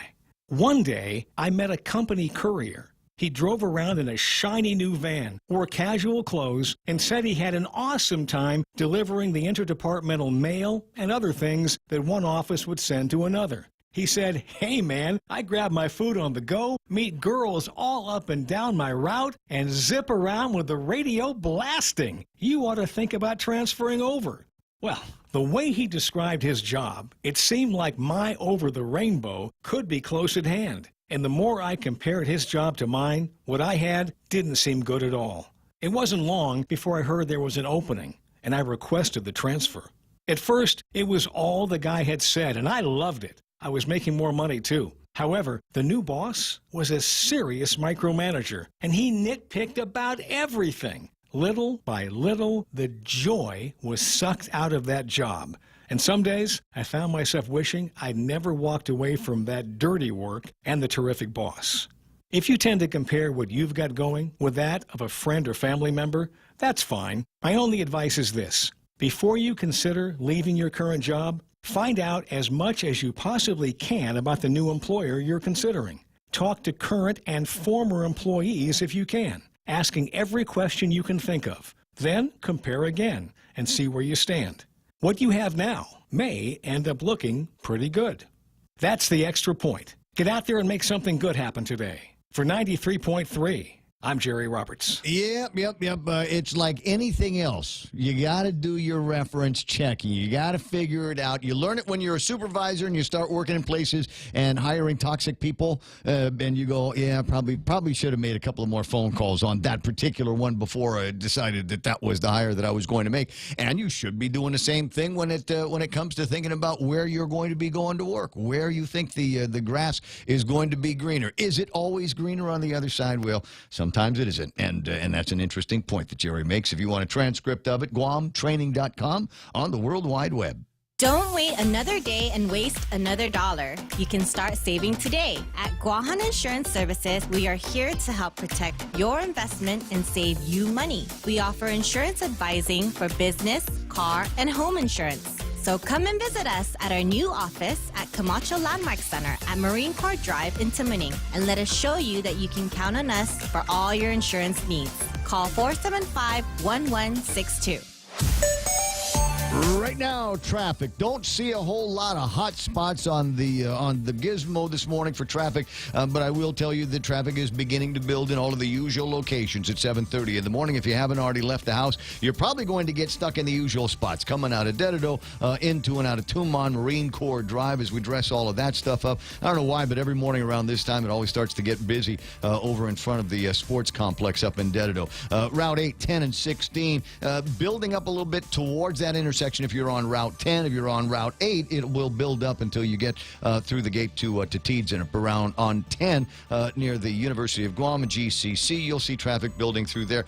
Into the downtown area shouldn't be too many problems. I am looking at a couple of dicey spots here coming down Route number 7, the continuation of Route 7 into the downtown Hagåtña area. Over by Pokey Fry, nothing too bad around there. So that's what things are looking like on your roadways. It's traffic on the point. Hafaday, my name is James Moylan, and I'm running for a seat as your senator. The people of Guam expect more from their leaders, and I intend on delivering. If given the opportunity, I will bring my experiences in the military, public, and private sectors. I understand that during challenging times, tough decisions and an open mind are needed. Your tax dollars also need to be spent wisely. If you expect more from your elected officials and expect them to think outside of the box, then I humbly ask for your support this November. Thank you. Paid for by the committee to elect James Camacho Moylan for Senator, Carlos Camacho, Treasurer. The stations of Choice Broadcasting are celebrating April 2018 as National Earth Month in the first ever Upcycle Mascot Showdown. We've invited the public elementary 5th grade classes to set the example and build their school mascots completely out of recyclable material. Come down to the Chamorro Village Festival Huts on April 21st from 1 p.m. to 4 p.m. for upcycle-themed games, chances to win prizes, and a special performance from Body Arts Dance Studio. Don't forget to stop by the Guam Girl Scouts booth to learn how you can make a cleaner, greener effort in your community. Support your school's mascot and be sure to vote for your favorite. Judges pick the first place winner. The public votes for the second place winner. Celebrate Earth Month with our students in the Upcycle Mascot Showdown. Brought to you by Leo Palace Resort Guam, Dr. Yang Dental, JV International Safety Equipment Company, Denny's of Guam, Jams Media Productions, and The Point.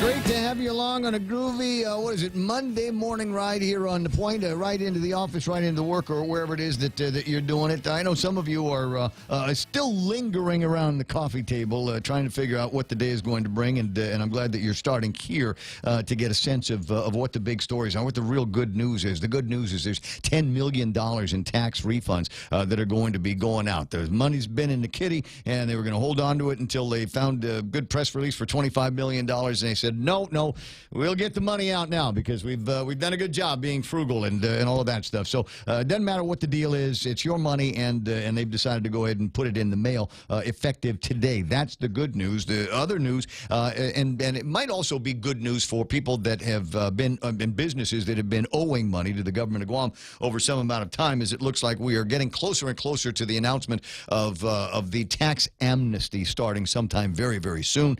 We know that it's going to be on businesses. We know it's going to be on individuals. I don't know what the effective time periods are going to be. I think they can only go back 10 years from about 2016. So we'll see where that starts and where it ends. Obviously, you don't want it to be too current.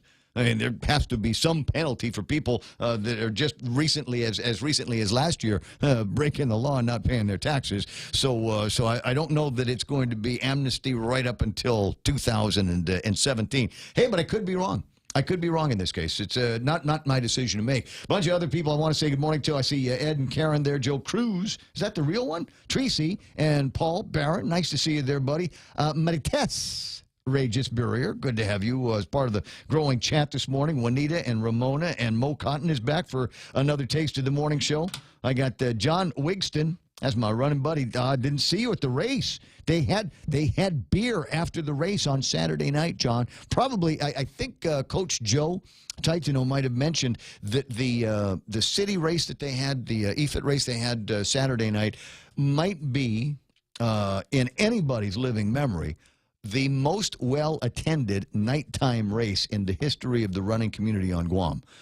Normally, you do something like that, you might get 200, 300 people out there, but I want to say there's about 1,600 folks that came out the other night for that. Deanna Palmer, Army Lynn, good to see you there. Jody Duenas, Lynn Vince, Borja Polino, Mike. Hey, see you, buddy. Eunice Mendiola is in there as well. I almost want to go over and see who's missing, but it looks like everybody's accounted for. Mark Colby and Jay Pasqua and Mark Mendiola and Raf Scambaluri, Huffa Senator. Nice to see you there. Lou Sanchez.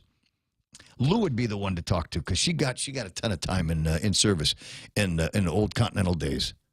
Did Continental? Yeah, because I want to find out. Kevin and I have been having this conversation about how people are going to be getting to Rhoda if they when they go to jet service in June. They're going to skip Rhoda over on the Cape Air service.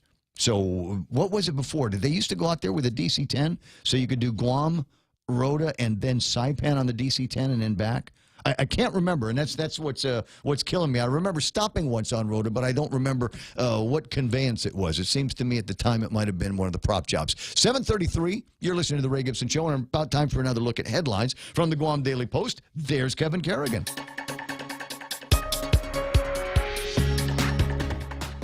Half a day and good morning, Guam. And the headlines from the Guam Daily Post this morning. The details of a tax amnesty expected to be announced later this week. Governor Calvo announced his decision to implement an amnesty on Friday.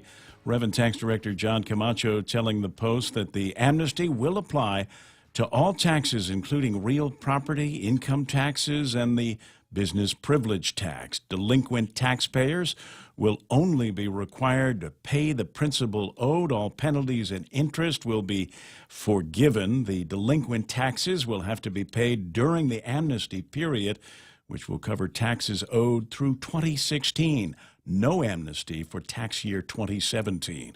Camacho could not say when the amnesty period would begin or how long it would last. Those details are still being worked out and may be announced later this week, he said. Meanwhile, have you filed your return yet? You've got until midnight tomorrow to do it. Tuesday is tax day. Reverend Tax will have 2 satellite locations open today and tomorrow. One at the Agana Shopping Center, the other at the Micronesia Mall. They'll be open from 10 in the morning to 4 in the afternoon today and tomorrow. And as always, there'll be a drop box outside Reverend Tax where you can file your tax return up until midnight tomorrow. Any return filed after that will be considered late, and penalties and interest will apply.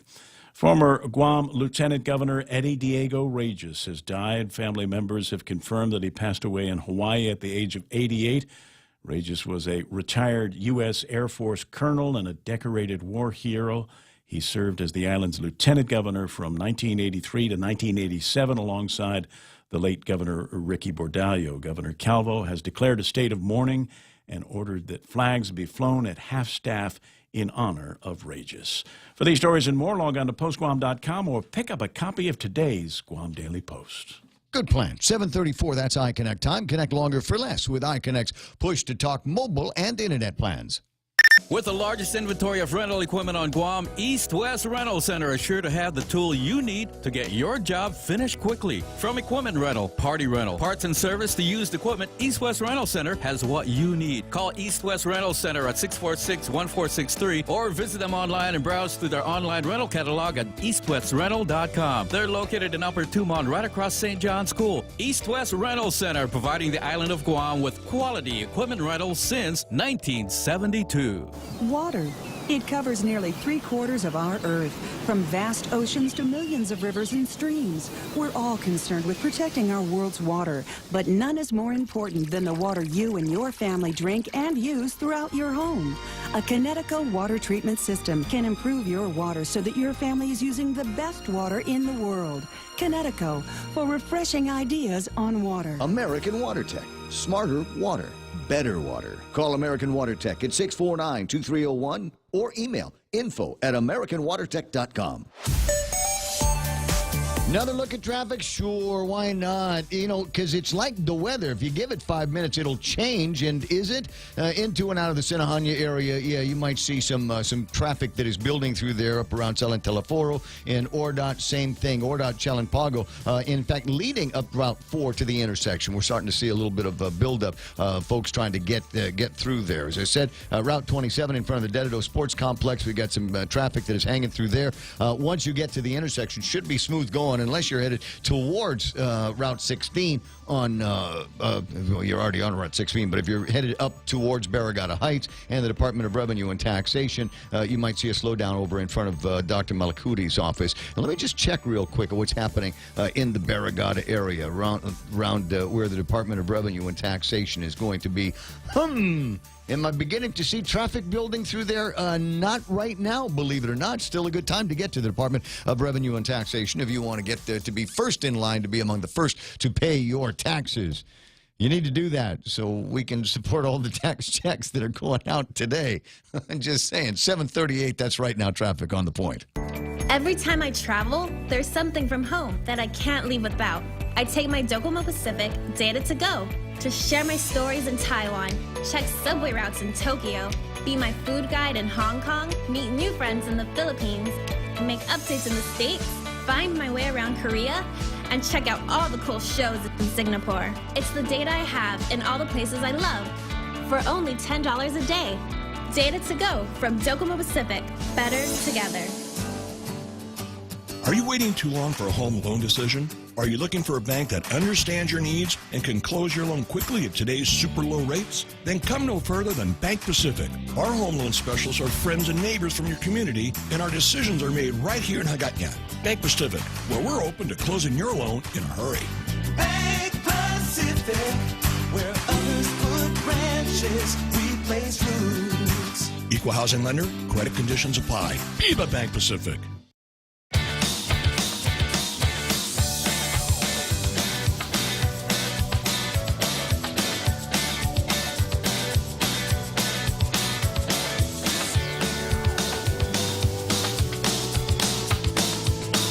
Is that for real? The business so good between here and Saipan? We're going back to the We're going back to the Jetway days, man.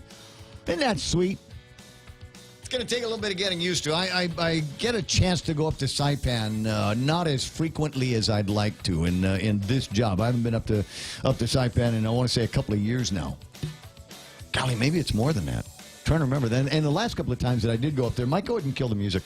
Last couple of times I went up there, it was, frankly, it wasn't a whole lot of business. I just wanted to run the marathons that they've got.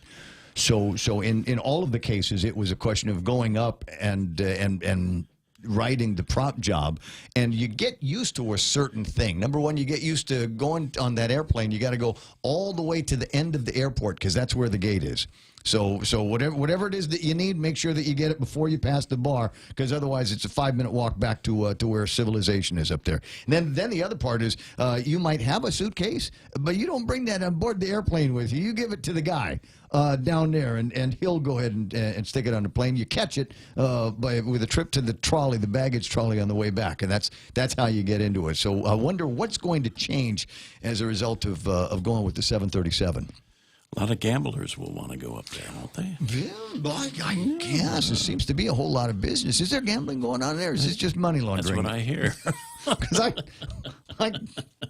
I keep hearing about money laundering. I don't know what you people are talking about. It's just going up there. Look, I got an extra $250. I'll get my tax refund. So what am I going to do with it? I'm not going to pay bills with it, do responsible things like buy groceries or get ahead on my credit cards. Yeah, I'll fly up to Saipan on my pretty 737 and go and blow that money in the new casino they got up there. Again, for me, this is an interesting story, and as I say, rather bittersweet because while I'm delighted with the idea that we'll be going up there. Hey, Sam, it doesn't say anything about how much these are going to cost. It's the same ticket price, right? Same fare as with Cape Air. You're not making any changes on that. You're going to make it lower? I got to send somebody an email. I got to send Paul an email and find out what the deal is on this. But they are going to be bypassing Rhoda, and that's got the people up in Rhoda all tense. They're just now getting a feeling like they've got a handle on some tourism and some employment numbers, and they're worried that those are going to go away once they start the 737 service. Still got between now and June to be able to. When is the coffee run up there in Rhoda? It was over the weekend. Oh, it was over the weekend. Yeah, but right. I don't know. All of the runners that I know were here. So I don't know if any of those guys, if anybody actually went up, despite the fact that they would have been able to get in and into that race for free, at least the first 25 of them. 742. A couple of things I want to look at, and one I'll alert you to. I don't know because we were talking about OPA reports that came out. There is a report that they put out on, I guess, Friday for the Guam Highway Fund, and it confirms all of our suspicions, including Lieutenant Governor Frank Elgin's suspicions as well. Golly, there's a lot of money that goes into that fund that goes out for purposes unrelated to what's supposed to be happening, i.e. fixing roads and making the lights work and putting stripes down the side and reflectors. We're doing some of that now, but boy, could you imagine if they'd had all of the access to all of the money that had gone out to other things? $5.9 million will solve a couple of issues on the roads. And where was I yesterday? I was cruising down, trying to get from Macheche to Marine Corps Drive. And I looked at the state of the road, because I got that new intersection over by Las Palmas, right? And the beautiful hillside that comes down from the housing up there. And I looked at what was ahead of me. And I said, forget it. I'm going to take the back road. I hung a Louie because I just didn't feel like going down that just choppy road that they've got down there. And so I'm thinking, hey, man, we probably could have gotten something done with it if we'd had another couple of $1 million to fix that from Macheche all the way out to Marine Corps Drive. It's not that far. It just takes a long time because the roads are really awful. 743, and I haven't had a chance to talk with this guy in a long time, so I'm gonna resolve that right now. My very close friend, personal friend, and an insurance buddy, Frank Campillo. Good morning, Frank. Good morning there, Raymond. How are you? You know what? I'm doing terrific. You had a great weekend. You know what? I had a great weekend. You sound great, too. What'd you do? Did you get any golf in this weekend? It was raining, and I decided let's stay home, so I had a very restful weekend at home. Netflix, chill, or what did you read? Because it's one or the other. You're either going to turn me on to something I need to binge on Netflix, or you're going to turn me on to something I need to read to improve my life. So which is it? Well, I caught up on The Economist. I was behind in a few editions, so just got caught up with that. Tried to read some excerpts of the Comey book. I hope, did you read any of that? The Comey book? Yeah, a former director. Oh, Director Comey. Oh, that guy's a traitor. No, I have no intention of reading anything he's got to say. Well, why not? It's interesting. It's a primer on lying. And I already know it. You know what? I'd read it so I could spot a liar better. How's that? That would be good. It would be interesting. It could give you better tips as to how to spot one. Yeah. I'm not going to say anything about present company, my friend. All right. So I'm glad that you're doing research as well on that. But the actual reason I called, because I was thinking about this, and I haven't had a chance to look over the RFP. I knew that it was going out, and I guess it is out in front of you and the other insurance guys, on what the government of Guam wants to do now for their employees and retirees. It looks like we're going back to the old way, where only one of you is going to be emerging from the arena victorious, right? Well, we don't know that, and first of all, if I can start the discussion by saying that there are limitations as to how much we can discuss an RFP. Okay, so I'll try to answer your questions in regards to this without being perceived as violating the regulations that are put in place. Well, I'd be happy to do that and try to put some rails around some of the questions that I've got for you. But we'll just start with that first supposition. Now, as I said, it's my thought that with this particular RFP, you guys are going for a sole source, or the government of Guam is going for a sole insurance resource for their employees and retirees. That's correct, isn't it? Well, the way we understand it is that there are two options that are being requested by the government of Guam. Those two options are basically bound by two very key terms, and those key terms are that the government of Guam is seeking the most economical and beneficial health insurance proposal for the actives and retirees of the government of Guam. So. And again, you got to evaluate, what economical and beneficial is. Clearly, part of being inexpensive has shown that it may not be the most beneficial. So the government is going to evaluate what economical and beneficial means. And so, based on a story that I read this morning, it means different things to different people, I suppose. So, and then there's the ultimate economical part, which is what is this going to mean for me as a taxpayer? Because I know that they're going to be looking at the numbers, and the government will always review things, it seems to me, from the perspective of the employees and what their contributions are going to end up being, and if they need to squeeze in more value, they just up the contributions from the taxpayers. Well, unfortunately, one of the things that are occurring worldwide still, Ray, is that governments have not been able to really control the increase in healthcare costs. Healthcare costs continues to go up worldwide and in every country. There are two main factors for that. Is the increase in utilization of services. We see a significant increase in utilizations. We see huge increase in consumption of prescription drugs. As you know, and as you have read, that continues to be a part of the cost inflation factors in healthcare today, and the fact that our population continues to age. And that happens worldwide. And the more you age, the more medical services you need. And we have more medical services available. One of the things that people don't realize is, for instance, if you compare the number of MRI machines that were available on the island 12 years ago versus what we have today, they are like about three times as many. And these machines need to be utilized, otherwise you're not able to pay for them. Well, it's like having an airplane. You got to fly it all the time, and you got to make sure you got butts in the chair. I get it. That's exactly, and the fact that the healthcare services in Guam have increased dramatically. We now have 2 hospitals. We have increased the number of medical specialists on the island. So for good or for bad, we have improved the quality on the island as far as availability of medical services, but that comes with a cost. These things do not come without having a price attached to them. Yeah, it always looks to me that no matter what happens, the numbers always increase for my health insurance and family plans and things like that, regardless of what I do. And I get it; the costs are going to be going up, and they continue to go up astronomically. And there's look what is happening nationally. And I'm sorry for interrupting. Sure. We go now from a $3.8 trillion of healthcare expenditures in America to 4.2. And this is in a matter of 2 years, to 4.2 trillion. Just Medicaid and Medicare alone, there are just a $1 trillion programs. Those two, it's amazing. What changes while we're talking kind of on a macro scale and on a national scale? Update me, if you will, on your thoughts on the Obamacare, the ACA. Where is that now?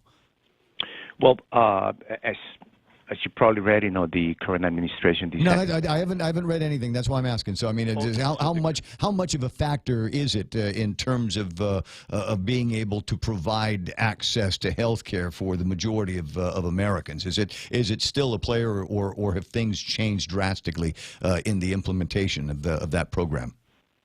Well, the only change was that the current administration decided to do away with what is called the individual mandate, but nothing else changed. The subsidies for individuals who cannot afford health insurance are still there, and that if there's no mandate anymore, who's paying for that? Well, still the subsidies are there. So the United States government is still providing subsidies to those individuals that cannot afford health insurance, which, at the end of the day, society has to pay one way or the other. For instance, we criticize all of those that are not paying the Guam Memorial Hospital, but at the end of the day, the society pays for it by more subsidies to the Guam Memorial Hospital. So one way or the other, either you pay at the end or you pay at the beginning. Well, I'd like the people that use the service to pay. I'd like more of that, and that's why I always come back to whenever we have this conversation about the employee coverage and the retiree coverage in the government of Guam. I always come back to the same thinking that the thing that we've got to ensure is that somebody is thinking about the taxpayer here, because they always look at and say, okay, well, this is the employee share and this is the government of Guam share. It's not the government of Guam share; it's the taxpayer share of the cost. So whatever that all happens to be at the end of the day. Now, if I understand it correctly, there are going to be some companies that, as much as they'd like to, and I don't know how much you'll be able to speak to this, but as much as they'd like to participate in the program, just the cost of putting it together and then trying to sort out what is going to be economical and beneficial might actually prevent some people from being able to say, yeah, well, here's our plan, put us in the competition. Well, I don't understand the exact rationale for that, but I expect. Well, they're asking for a number of benefits, but it also has to be economical. And then there's also a conversation about you have to be able to provide service with all of the service providers, all of the different hospitals, and there's at least one insurance company that can't do it. So I guess the question at the end of all of this is: do you suppose that everybody is going to be in the game, or is it just going to be the usual suspects, if you will? I would go for the latter. I think the usual suspects will be all there, including ourselves, if you call us suspects. Yeah, sure. I anticipate that all the usual companies that have been doing business on the island of Guam will try to participate in this process. All right. Well, I'll be looking forward to see where it goes and to see what the numbers end up being. How much time before all of this starts to get public, before all of the RFPs are in, and then you guys start chewing on them? Okay, so the way the process goes is you have to submit the RFP, and there is a deadline in May to submit the RFP. Then the government goes through a process of evaluation, and after that they invite companies to negotiate with the government. And somewhere around mid-June or late June, the government should have been able to conclude negotiations, and at that point they should be able to provide information to the general public as to the outcome of negotiations. So will they have selected, you turn in all the different proposals, and so between, say, 3 or 4 different proposals, will they select one to negotiate with, or will they be negotiating for the value with all 4 of you simultaneously and then coming up with the winner? That process is one that basically I believe they will negotiate with all the companies because they are requesting for a exclusive and a non-exclusive. So I think they will negotiate with all the companies. Okay, I see. Okay, got it. 7:55. I'll talk to you pretty soon, Frank. Have a good day, my friend. Thank you. I certainly will. I'll find some fun out there. It's 7:55, as I say, the Ray Gibson Show here on The Point. This is going to be interesting, and watch how it plays out. We are going sort of back to a system where it was before. We kind of had everybody in the game, and you could choose from all of them, but apparently that was expensive, and so BJ wants to be able to save money. We'll go back with one company that will eventually be the leader here for health care for the employees and the retirees of the government of Guam. Again, hopefully it will end up being cheaper. But again, who's it going to be cheaper for is the question. I try to sit at everybody's side of the table on this, but in my mind, I'm not sure that that's going to be possible if we're going to keep it, quote, economical just for the employees and then soak the taxpayers for all of the other benefits that they're going to get. Got a note here from my friend Ken. He said, I should have stayed on that road. Machechi from Las Palmas to Route 1 was resurfaced 6 months ago. It's actually a nice drive. Okay, well, I was afraid of what I'd seen before, and that's why I hung to Louis. But maybe I'll give it a shot. Because there were some places there where, you just drive down that set of roadways and it knocked the fillings in your teeth loose, if you will. Closing in on 8 o'clock in the morning. And what happens at 8 o'clock? Well, we got Fox News Live that we'll play for you. And then on the other side of that, Kevin Kerrigan with a look at our big stories. We got Blake Watson coming in talking about sports. And it was a busy weekend with all kinds of sports. Oh, IIHE guys volleyball. And tonight is a big match. Tonight is Harvest Eagles versus the Tizen Titans.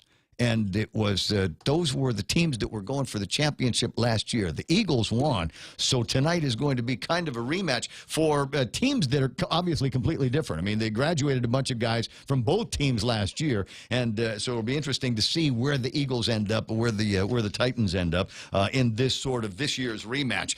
And something else that I'll look at while the news is playing, and see if I can do some multitasking. There is an order that came out of the District Court of Guam having to do with, and all you got to do is see the numbers anymore, 02-00022. And this is a dump case. Yeah, this is solid waste. These numbers are burned into our memory around here because we've been dealing with this for so long. So we're supposed to get to a point where the solid waste receiver is going to give everything over to the Guam Solid Waste Authority and their board. And so there was a report that was provided to the lady at the court, and they reviewed the board's status report and received comments from the receiver. And it's 28 pages of that's not right, that number is incorrect, that number is too high, that number is too low. And now the lady says the court has concerns about how ready the new management team will be to take over GSWA's operations by June 30th of 2018. Based on the court's scheduling needs, the court sets a status hearing for my birthday, Friday, May the 11th at 8:30, to discuss transition issues as well as to continue the presentation of the board's status report. And hopefully this time it will be with correct numbers, because it doesn't look like that. So, well, they've been corrected. Yeah, by the receiver is the problem. They're supposed to be correct before they go to the court. And so it brings up the question, ladies and gentlemen, and I know where I am. I know where I am on this. I like the trash service the way it is. Now, the only thing that I don't like about our solid waste system on Guam is that the trash trucks don't plug that little hole in the back, and you've got this Hanam Basula that goes down the road and stinks up the neighborhood until it rains again, like it did on Sunday, and Guam gets to start smelling like Guam again. Otherwise, it smells like the dump too. That's the only problem. I like the curbside recycling. I'm okay with the cost so far, and it would have been all right except somebody put a surcharge on it so that we could make the people down by the dump feel better about living where they put the dump. But so far, so good. So why do we need to change?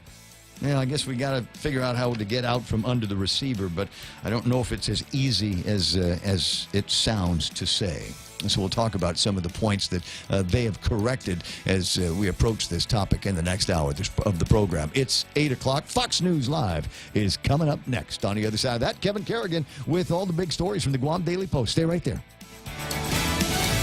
A former First Lady in failing health. I'm Steve Rappaport, Fox News. Former First Lady Barbara Bush will no longer seek medical treatment, according to a family spokesperson. Treatment for the 92-year-old will now focus on what's being called comfort care, as the former First Lady has reportedly suffered from a series of hospitalizations for lung disease and congestive heart failure. She married former President George H.W. Bush back in 1945. They have been married longer than any other presidential couple in American history. She's said to be surrounded by family and appreciates any kind messages or prayers. Fox's Tom Graham.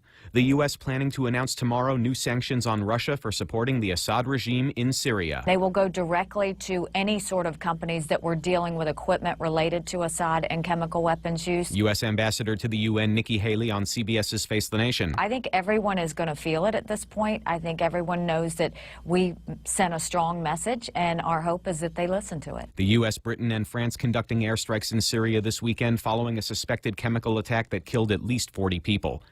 President Trump's personal attorney going to court tomorrow fighting to suppress documents seized by FBI agents this month. Some of those documents are related to Cohen paying a porn star to keep quiet about an alleged encounter with President Trump in 2006. Stormy Daniels plans to attend. It's intended to send the message that this is a very, very serious matter for her, and she wants to make sure that the American people know that she's behind efforts to bring to light as much information and documents as possible. She also wants to ensure that that she is heard and that she's represented at the hearing.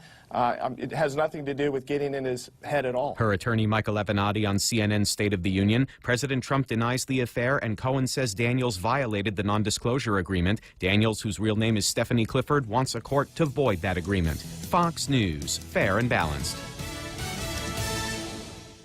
Relax, enjoy, and be greeted by the spectacular view of Hagåtña Bay when you visit the point at the Sheraton Laguna Guam. Gaze into the beautiful sunset as you unwind to the music of Philip Garcia and Natasha on Wednesdays, Mama Shar and Nina on Thursdays, Philip Garcia and Luis Muña on Fridays, and Jack Larimer on Saturdays. Open daily from 8 a.m. to 11 p.m. Happy hour from 5 to 8 p.m. with all cocktail drinks for $7. Receive a discount when you present your SPG card. Call Peter Yaban at 646-2222 for reservations at the point at the Sheraton Laguna Guam Resort. Chili's lunch combos for just $10. Start your lunch with your choice of a Bud Light, iced tea, or Coca-Cola. Plus, free bottomless chips with salsa. Then choose a variety of fresh entree options like our savory beef enchiladas, quesadilla explosion salad, or our Cajun chicken pasta. Experience fresh flavors in every bite with Chili's lunch combos for just $10. Available Monday through Friday from 11 a.m. to 3 p.m. At Chili's, fresh is happening now. More than 200 million eggs being recalled because of possible salmonella contamination. The FDA reporting 22 people sickened in connection with the eggs from Rose Acres Farms, which were distributed from a farm in North Carolina and sent to 9 states. The city of Boston holding a moment of silence today for the 5th anniversary of the Boston Marathon bombings. 3 people were killed and more than 260 injured. On April 15, 2013, Rebecca Gregory and her son Noah were spectators at the Boston Marathon. Noah was sitting down in front of his mom when the first explosion happened just 3 feet behind them. My body was in the middle of him and the bomb, and that's what ultimately saved his life. He had some abdominal bleeding. She eventually lost her left leg from the knee down. Gregory says the images of that day remain in her mind and have given her PTSD. She testified in the 2015 trial of Johar Tsarnaev and told me that facing him was the scariest thing she's ever done. I wanted him to know that I wasn't afraid of him and that I was going to go on and live a much more meaningful life because I saw what it was like to almost lose it for good. Gregory told her story in her book, Taking My Life Back. Tanya J. Powers, Fox News. The coffee wasn't the only thing hot at a Starbucks in Philadelphia today. We're here to shut it down. You can be served by Sidetrack Club and all the other nonsense. Black men, black people, black and brown people are not safe. Dozens protesting after police arrested 2 black men who refused to leave the store while waiting for an acquaintance. The company tweeting an apology to the men. The city's police department and mayor's office are investigating. The governor of Kentucky apologizing for saying kids were being sexually abused while being left home alone because teachers were protesting budget cuts at the state capitol last week. The Republican governor in an online video saying he never meant to hurt anyone and some people misunderstood his words. Critics are not impressed with the apology. I'm Steve Rappaport, Fox News Radio.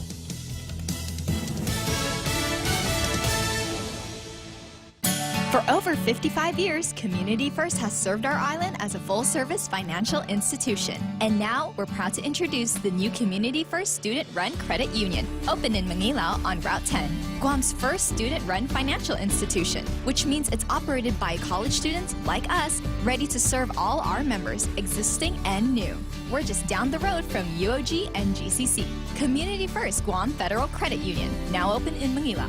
This credit union is federally insured by NCUA. At Micronesia Renewable Energy, values matter. So all of their solar energy systems come with guarantees and the most value. No shortcuts, all quality. It's giving you that solar energy system at the best price. It's using highly efficient solar panels with typhoon-proven racking, built by highly skilled local technicians, so your system performs and saves you money. It's total peace of mind all the time. Not all solar companies are created equal. For experienced quality solar, it's MRE. Call 632-2613. MRE, the smarter choice. Triple J says yes. Zero down? Yes. 1.9% financing? Yes. Easy trade-in? Yes. No payments for 90 days? Yes. We'll have you saying yes, too, to these amazing deals. Like our big boy truck, the Ford F-150 at only $217 per paycheck. Or the top safety pick Mazda CX-5 Sport at only $194 per paycheck. Or turn heads in the Mazda 3 Sport or the sleek and sophisticated Kia Soul. Both for only $129 per paycheck. Visit us online at triplejguam.com. Some conditions apply. See dealer for details. Triple J, customers first. As we journey through the new year, we here at APL continue to find ways to better deliver our island's resources with innovative and cost-effective solutions, lending our helping hands by carrying your freight safely from the U.S. mainland or anywhere in our global network. We humbly honor the opportunities to continue to work and connect with you and your business. We are APL, and we are here for you. GTA's best internet deal has arrived. With fiber internet, you get up to 50 megabits of data per second for only $50 per month. And if that's not enough, Fiber Internet 50 plan includes free Wi-Fi. But this offer will only last through the month of April. So sign up today and get ready for faster downloads, more streaming, a better gaming experience, and a stable connection across multiple devices. Conditions may apply. Visit gta.net for more details. GTA, your island, your network. Just a quick note before we jump into headlines. I'm seeing traffic begin to build northbound on Route 16 in the area of the Department of Revenue and Taxation. And a note: it will get worse if you let people cut in the middle lane. If you need to get through there, wait out your time at the intersection. You will eventually make it through and be able to get your tax return in. Now, news.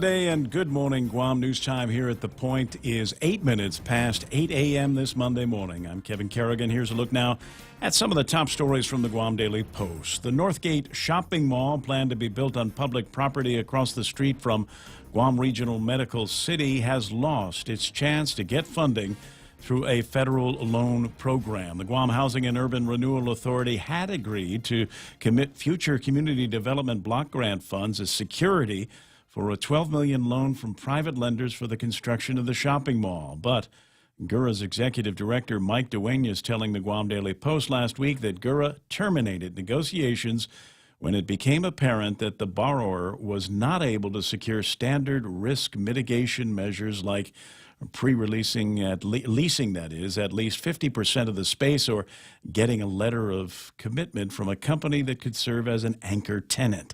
Although the money will no longer be available for the shopping mall project, the $12 million loan guarantee still may be available for others, said Dueñas, if they can submit the required paperwork by the September deadline. Nearly $6 million in Guam Highway Fund monies were spent on projects not related to highways or transportation in fiscal year 2017. That, according to the latest audit from the Office of Public Accountability. The Highway Fund is used primarily to maintain Guam roadways, but according to the audit, a number of non-highway projects have been funded over the years. About $2 million went to the Mayor's Council of Guam, while another $2 million was relegated to general fund operations. In addition, nearly $1 million from the Highway Fund went into the Better Public Service Fund. The University of Guam got about $500,000, and Guam Community College nearly $280,000. However, 7 projects for bus and street repairs and a road construction project with a budget of $2.6 million received no money at all from the fund. We'll have more news after this. Are you a veteran or on active duty looking for a home loan and VA eligible? Then Bank Pacific stores are open to you, where we are a VA approved preferred lender. That simply means we can give you faster credit approvals and loan closing. And with today's super low rates, you just can't go wrong. Bank Pacific's My VA Loan, where we're open to closing your loan in a hurry. Bank Pacific, where others put branches, we place roots. Equal housing lender, credit conditions apply. EBA Bank Pacific. For more than 40 years, we've managed our island's most precious resource, your health. Take Care's benefit plans allow members access to more than 120 medical providers, 40 dental providers, and 18 pharmacies in the region. Take Care's health plans ensure members in Palau, Saipan, and Guam receive the care they deserve. Our programs and wellness classes have proven results for our valued members, and our commitment to your health never been stronger. Take Care, our island, your health plan. 11 minutes past 8 a.m. here at The Point. $10 million in tax refund checks being mailed out today, the first refunds for the 2017 tax year. More than 3,000 checks are going out. They'll cover most taxpayers who filed through January 29th of this year. In a release on Sunday, Governor Eddie Calvo said passage of the new tax law and the $30 million in spending cuts has now made it possible to pay more refunds. Acting Department of Administration Director Edward Burns said last week that he hopes to be able to mail out at least $25 million in tax refunds by the end of April. No word yet, however, on when the remaining $15 million will be sent out. The details of a tax amnesty are expected to be announced later this week. Governor Calvo announcing that amnesty Friday. Reverend Tax Director John Camacho telling the Post that the amnesty will apply to all taxes, including real property, income taxes, and the business privilege tax. Delinquent taxpayers will only be required to pay the principal owed. All penalties and interest will be forgiven. The delinquent taxes will have to be paid during the amnesty period.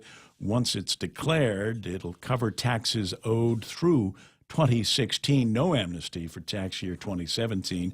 Camacho could not say when the amnesty period would begin or how long it would last. Those details still being worked out and may be announced later this week. For these stories and more, log on to postguam.com or pick up a copy of today's Guam Daily Post. Here's Ray with some weather. I found it partly sunny with isolated showers today. There's winds out of the east to about 20 miles an hour, decreasing a bit this evening. Daytime highs be about 87 degrees. There's overnight lows tonight of about 78 degrees. Sunset 6:34. Studio time right now. It's 8:11 on The Point. When the power goes out on Guam, the little things can become surprisingly big. Small comforts are often the things we miss most during a power outage. That is why Kohler built the fastest responding generator sets in the industry. Whether you are at home or away, a residential Kohler generator will enable you and your family to live life without interruption. Kohler gas, LPG, and diesel power systems are available from Morrico Equipment, LLC on Epal Road. Call 649-1946. That's 649-1946. Don't forget to click on to morricoequipment.com. Let's see. Now's a good time to remind you that portions of the program brought to you by King's Restaurant, serving favorites to Guam families for over 40 years. It's incredible, isn't it? They're going to keep doing it, too. Always open, always local. That's King's. Ready to buy real estate on Guam? Congratulations! But what now? There's so many questions, so many things to do. Where do you start? The best place to start is to call Century 21 Commonwealth Realty, Guam's biggest name in real estate. They aren't the best because they're the biggest. They're the biggest because they're the best. Trust the name. Find out why. Call Century 21 Commonwealth Realty today. 888-2121. Trust the best. Portions of the program also brought to you by Security Title. When you absolutely need confidentiality when you're doing real estate transactions, they're the guys. Yes, money is something we should talk about and plan for and use to make life better. It's how we make our giant leap from where we are to where we want to be. So let's talk together and work together to check off shiny new kitchens, fully nested dorm rooms, and bucket lists with more countries than our passports can hold. Let's check them all off together. First Hawaiian Bank. It all starts with yes. Member FDIC. The Coconut Wireless is back. Morning talk that matters. The Ray Gibson Show. 8:15. 8:15 Monday morning, and thanks for being a part of the broadcast. Kevin Kerrigan from the Guam Daily Post. Mike Knight getting the phone, 888-8255. And now, because it's that time of the day, it's time for Blake with Sports.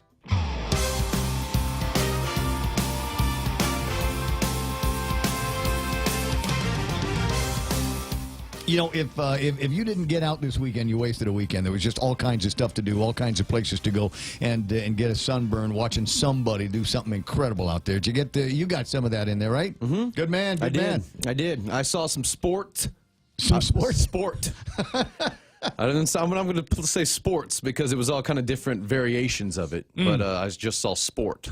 You're talking about Smoking Wheels? Smoking Wheels, saw a little bit of that. Saw some of the evening festivities down in Agana over the weekend. I got to see a good round of West Island street surfing.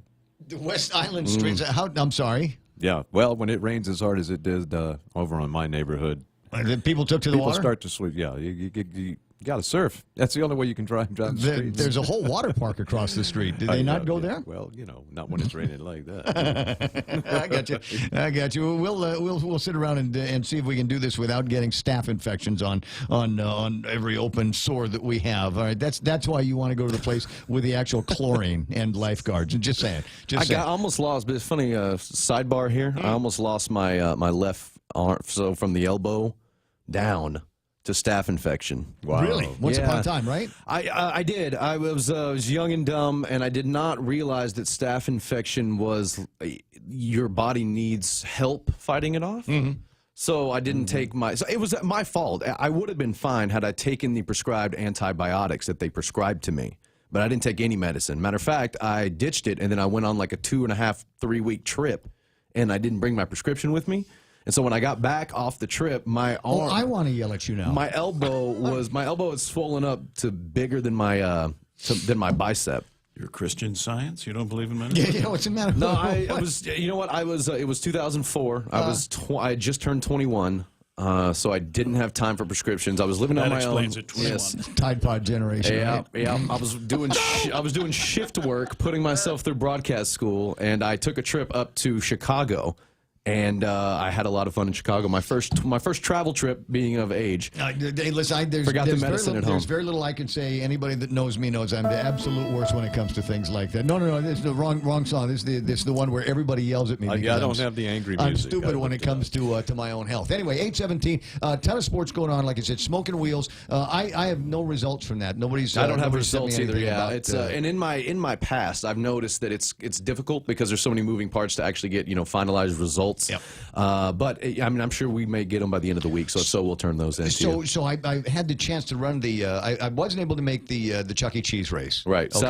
Saturday morning, but I was able to make the Bank of Guam race on Saturday night. And I saw a picture of you from there. Yeah, they had a beer garden. What did you think? That's right. Yeah, that was that was where I was from. And they were playing this Bruno Mars song, and one of the girls from the Bank of Guam started just throwing down. I mean, she was dancing, and there was wiggling, and it was fun to watch. And so when you saw me, I was encouraging that kind of behavior. You were in mid-laugh. You weren't even in mid-conversation. You were actually in mid-laugh. It was fun to watch that, and everybody was having a good time. And I had a good time. I did 5K 26:12. Obviously I didn't beat Ryan Matienzo or Derek Mindell or any of those guys. or any of them. No, they won't wait for me. No. It's because it'll start. It's wait, guys, wait up. And they never do. But and so the question that I have, and I've noticed that there is less and less of this going on in the publishing game, but and not that the Daily Post ever did a whole lot of publishing of race scores, but PDN used to do it for every race, and they haven't done it that I'm aware of in a long, long time.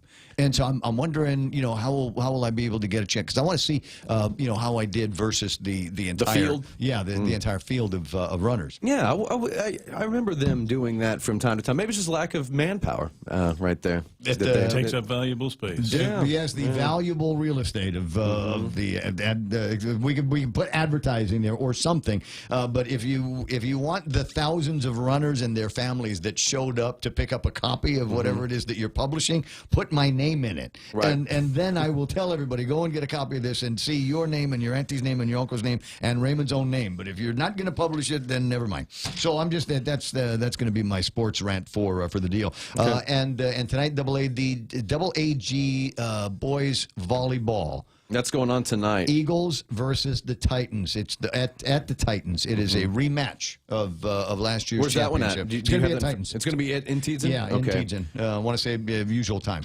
And speaking of, I want to tack this on as the sports calendar goes on. IIAG High School girls soccer will play on tonight as undefeated Notre Dame will take on Sanchez at their home field, which is Leo Palace. So the Indy Royals will play this game will be at Leo Palace today. At 4:30 this afternoon, Harvest taking on St. John at St. John, and Southern swimming up to Guam High to the Hill to challenge the Lady Panthers of Guam High. That game at 6:30 for the late IIAG High School girls Monday night kick. So there you go. And over the weekend, the GW Geckos, they get a win 4-2 over the Lady Panthers of Guam High. Speaking of them, that happened, going over into the weekend. So I passed by Father Duenas on the way into town for something, and passed by the baseball field, and there was activity going on there. I saw that over the weekend. I saw that too. I thought it looked like just like a pickup game or something. Well, it looked like a rec softball league. I don't mean rec, but like an adult Sports softball and rec, league or something like that. Because it looked like adult males when I passed by. It looked like a bunch of guys. Well, Duenas guys look like that. Yeah, but I mean, no, they were playing like softball. They weren't playing like hardball baseball. It looked like they were. Yeah, because there were 4 outfielders. Could you make out beer bellies? Because if you could make out beer bellies, I was going, same thing, 40 miles an hour. I didn't have a chance to. It was right at sunset or dusk, I think, as they say. So I couldn't see, and I had a kid in the car, and I didn't want to be a distracted driver. Right. I was too busy, trying to go through Spotify anyway. So I was doubled. Sean Gumatau says, thanks for the girls' soccer stuff. ND beat Guam High 4-0 this past Saturday night. there I you appreciate go. you jumping in with that. Jonathan Bullwinkle, his real name, says Guam Running Club has some 5K results. This was not a Guam Running Club event. It was the track and field that did the race results and all of that. Oh, so it was Joe Titano's guys, not Manny's guys or Richard's guys. Or Quacky's guys, whichever way you want to do it. Oh my God, that reminds me. I gotta keep talking. Well, they do something because I gotta go to the Guam Running Club page because the perimeter thing is coming up this weekend. And shout out to Team Guam. I don't have any results, but I do have some photographic evidence on Facebook. Team Guam representing Guam at the 2018 Inter-Pacific Spearfishing Championship in Hawaii over the weekend. So the photo credit goes to @Stonefish Guam if you want to give them a follow or whatever. But just a nice picture of what looks like the Team Guam spearfishing team over in Hawaii for the weekend with their catch and the Guam flag posing and all that good stuff. So shout out to that team. So on the 21st, the Ultra 50 milers is going to be taking place. Do I have that right? Yes. And it's the Ultra 50 miler and perimeter relay, which will do 48.6 miles. I've participated in this a couple of times, and you don't do this thinking that you're going to do anything else for the day because you wake up in the morning, you get your team together, and it's a van, and you have to bring sandwiches, and the girls will pack bring a lunch, like they say, right? Girls will bring toilet paper, so we never have to worry about that. But it's a good time. But you're going to be out there for hours. I mean. Between you and your team, everybody takes a stab at a certain part of this route that generally goes through the southern perimeter, and so figure if it's 50 miles and your faster runners are doing this in 9-minute mile, 8-minute mile pace, you can still do the mathematics, and that's still a long time away from the home. All day. It's all day. Yeah. It's all day. So that's coming up. I don't know if there's and I'll look at it and see if I can get you some of the spleens on this. You can run as a member of a team, or you can go solo. Or I know a couple of guys, Dave and Leo, that have split the course. So one guy will run 25 miles, the other guy will run the other 25 miles. Split it up. Crazy. That's still a lot. Crazy. Still a lot. Yeah. So sign up. Get a hold of Manny or Richard or Quacky, and they'll see if there's still room to get you in that race. There you go. Yeah. Running. It is the season of it. As yeah, you know, it's so what you want to do is if you're going to have a co-ed team, boys and girls, is you do it so the girls are running during the nighttime hours and leave the hot, sweaty stuff to the guys afterwards. Gotcha, to your strong runners. Yeah, well, it's not necessarily strong. You just it's a matter of courtesy. It's like and just be nice. Yeah, just being nice. Okay, we're not gonna have you run up the Jotnia Hill in the middle of the daytime heat. We'll go ahead and start that a little bit early. So you're saying you don't like hot, sweaty girls?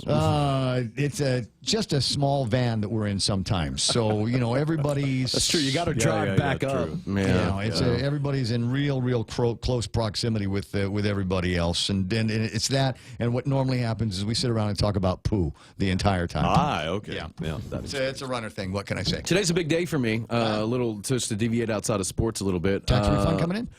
This shirt here is for a reason. If you can see it on the Facebook, you're watching it. Yes, today's her birthday. Happy birthday, Selena. Yes, April 16th. I think 1975, 76, 8, somewhere around there is when she was born. Of course, we lost her in 1995, March 31st. But yeah, so there was a reason. A big deal. I just wanted to point this out on the visual radio fans. You might want to step Selena. up a little bit so that everybody And this is can not see. J-Lo. She looks like a girl that works. I met her at a function over at the museum last week. I met this girl that looks exactly like Selena. She's a teacher in the government of Guam school system. I want to say, I forget what school or where, but and that was. I looked at her. I said, "You look like Selena." And she said, "Thank you very much." Do the washing machine too. Thank you so much. So, yep, there you go. So shout out to Selena. Wasn't that kind of party, but. A couple more beers, maybe we could have gotten something going. I don't know. 8:26 in the morning. Got anything else? I'm going to save it for tomorrow because it's a story that I think you'll like. It's baseball related, and it's not having to do with the actual game or scores or boring stats that I know you don't like. So. No. I'm not. I don't even like any of the regular.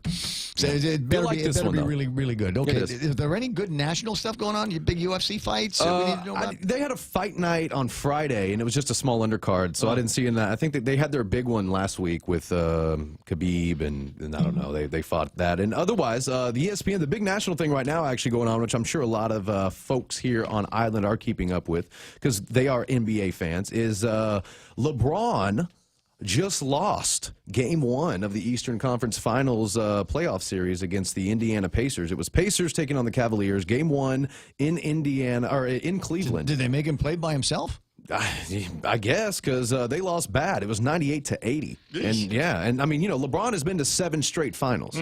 So if he doesn't go to the finals, that will be a huge national sports story. But everybody that's on the NBA playoff watch list, LeBron lost Game 1. So he's just, and I think they're five game series, right, in the first couple rounds. So he's essentially 2 losses away from his season being over. Okay, but there's still a chance for him to come back, of right? Course, That's what you're saying? Yeah. All right, groovy. 8:27. I'm going to let you run, get back to doing mornings over on The Point. No, you do mornings. This is mornings on The Point. Mornings on The You Point. do mornings over at Star 101. Right. So you take care of that. I will take care of this. Program will continue after these. Don't wait another day and waste another dollar. You can start saving today. At Guahan Insurance Services, we are here to help protect your investment and save you money. We offer insurance advising for business, car, and home insurance. So come and visit us at our new office at Camacho Landmark Center at Marine Corps Drive in Timoning, and let us show you that you can count on us for all your insurance needs.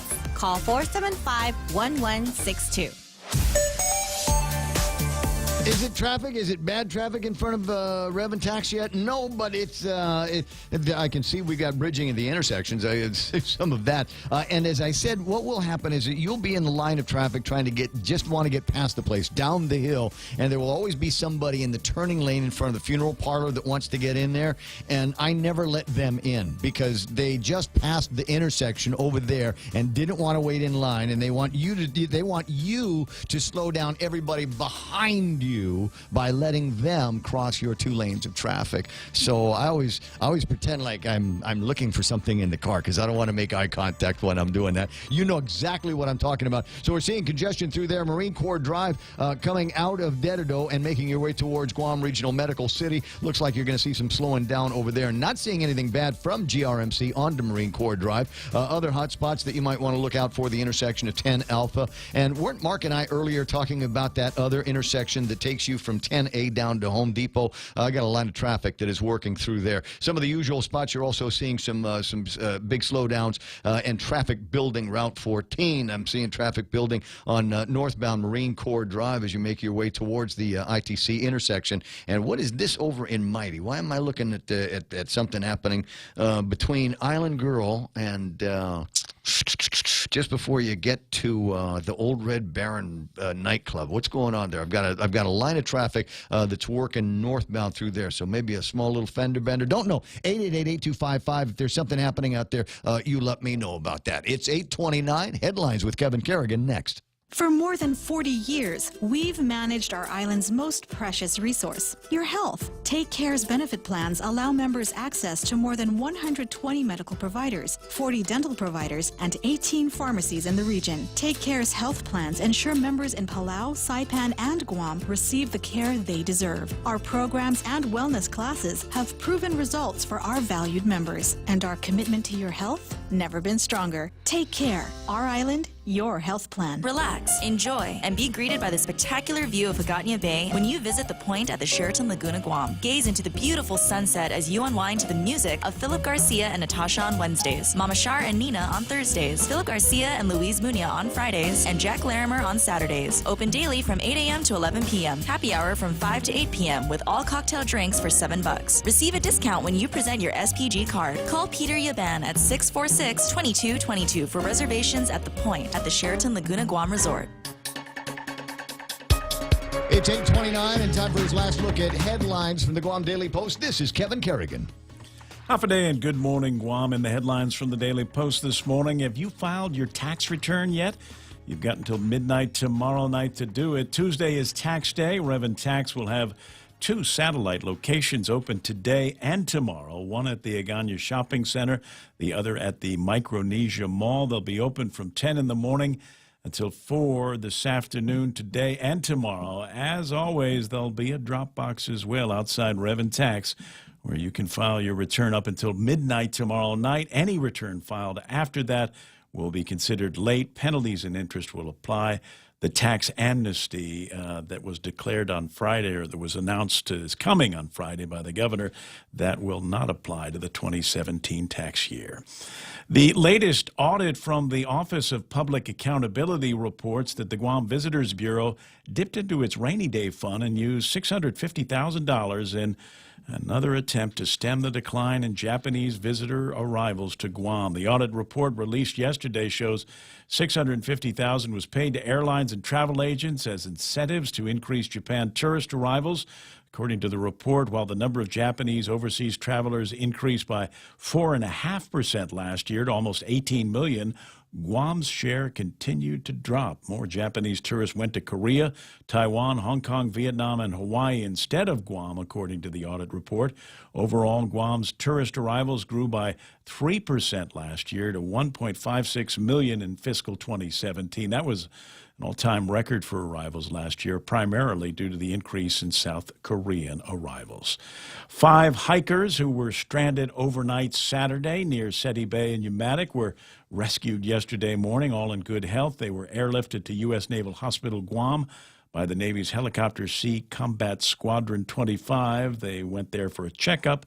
Guam Fire Department spokesperson Charika Chargaloff reporting the 4 men, 1 woman, made a distress call at about 6:30 Saturday evening. Emergency responders located them about 10:45 yesterday morning. For these stories and more, log on to postguam.com or pick up a copy of today's Guam Daily Post. It's 8:33, and that's iConnect time. Connect longer for less with iConnect's mobile and push-to-talk plans. With the largest inventory of rental equipment on Guam, East West Rental Center is sure to have the tool you need to get your job finished quickly. From equipment rental, party rental, parts and service to used equipment, East West Rental Center has what you need. Call East West Rental Center at 646-1463 or visit them online and browse through their online rental catalog at eastwestrental.com. They're located in Upper Tumon, right across St. John's School. East West Rental Center, providing the island of Guam with quality equipment rentals since 1972. too. Isn't that groovy? Wendy's has got the new smoky mushroom bacon cheeseburger featuring smoky sauce and sauteed portobello mushrooms. There's melted Asiago cheese that goes through this. I haven't even started with the heavy proteins. How about crispy applewood smoked bacon? You can make the burger. You can take out the patty, and now you got the bacon in there. Yes. But we're going to give you the juicy, beefy patty in there, crunchy fried onion tangles. It's great, but it's not going to be here for a long time. So grab it today at Wendy's. If you're wondering what to have with this, if for those of you that, this might be maybe today's your cheat day. Can I call it that? Okay. So, because frugal all weekend long, didn't eat a whole lot at the fiesta table, and you're going, okay. So go to Wendy's and you get one of these bacon cheeseburgers, right? Right. So you get one of those and then get a salad. And you know what I discovered over the weekend is they've got this spicy chicken on top of Caesar.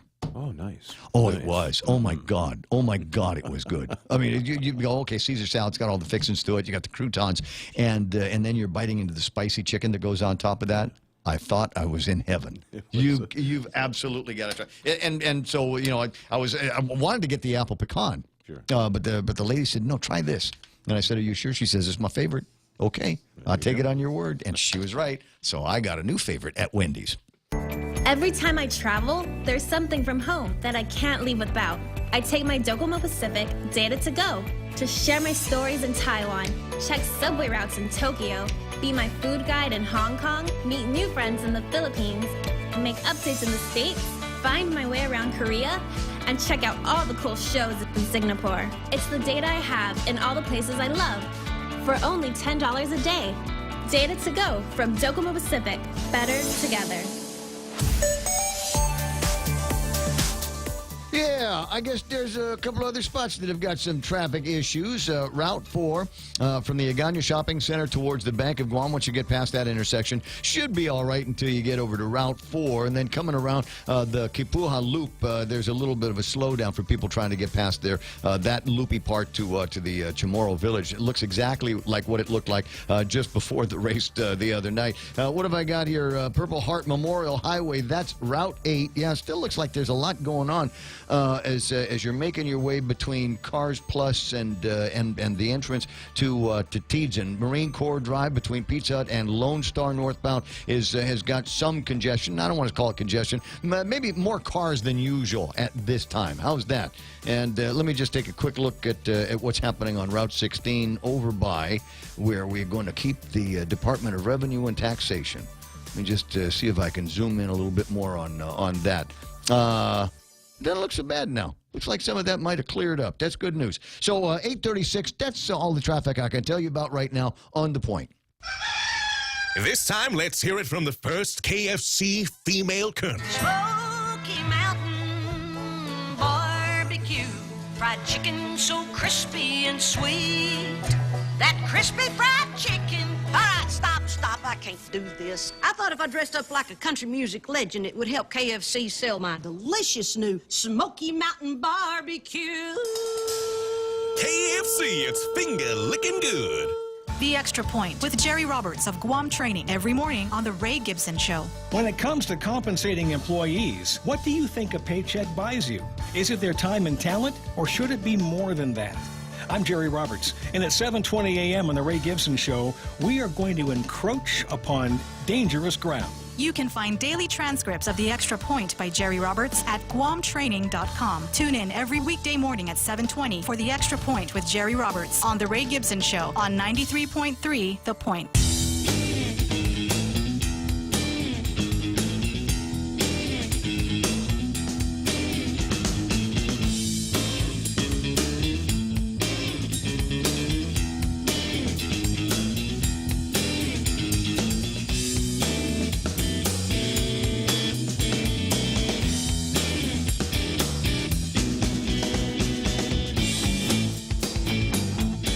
They've been busy over at the public auditor's office. Have you noticed that? They got like two things out. There's one from Friday where they looked at the Guam Highway Fund, and then this morning looking at the Guam Visitors Bureau. I think that's the latest one. I've only had a chance to review the and just a cursory review at that of the GVB report, that report of the audit, the highlights that are on the website over at the Guam OPA. Doris Brooks is on the line. You can take me through the rest of this. Good morning. Good morning, Ray. And there's one more audit that we released that didn't get too much traction, which is really very important. That's the Tourist Attraction Fund. Let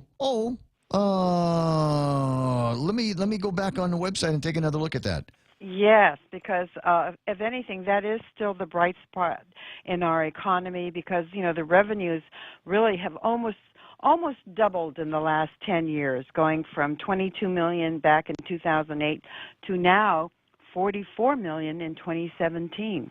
So that's really the bright spot in our economy. And the monies that go into the Tourist Attraction Fund come from where? The hotel occupancy tax. That's what I thought. We've watched those numbers go up, and people are concerned about the deficiency now in our ability to collect from some of these Airbnbs, et cetera. But it looks like that might be less and less of a problem moving forward. So that bright spot should only get brighter, huh? Correct. Okay. If we are able to, if it is alleged, and again, I don't have a good feel of that. If it's alleged that there are a number of Airbnb residences out there, the number should even be better. Well, according to the Guam Hotel and Restaurant Association, if Mary Rhodes says it is, then it is. She says there's $24 million in revenue that these B&Bs, et cetera, are generating, but we're not taking our 11% of that.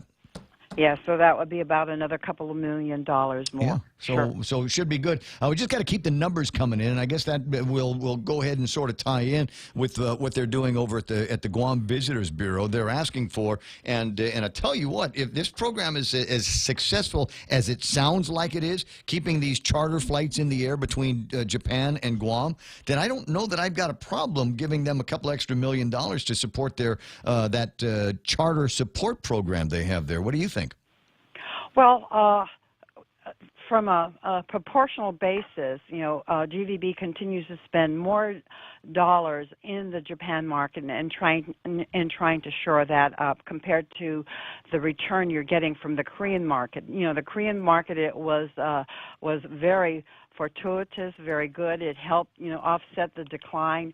And now, Japan has always been our base, and now we want to shore that up so we don't continue to decline. Right. Because the Korean numbers seem to be coming in good. It was just, there's continuing concerns over the spend, and as I said, we've got to put a lot of emphasis and research into who these people are that are coming out here, and thin slice them a little bit, or as they say sometimes, get granular in what the market opportunities are with these Korean visitors. We know everything there is to know about the Japanese visitor, what turns them on, what excites them, where they like to eat, what they like to see and do when they get here. I don't know that we have the same thing for the Koreans.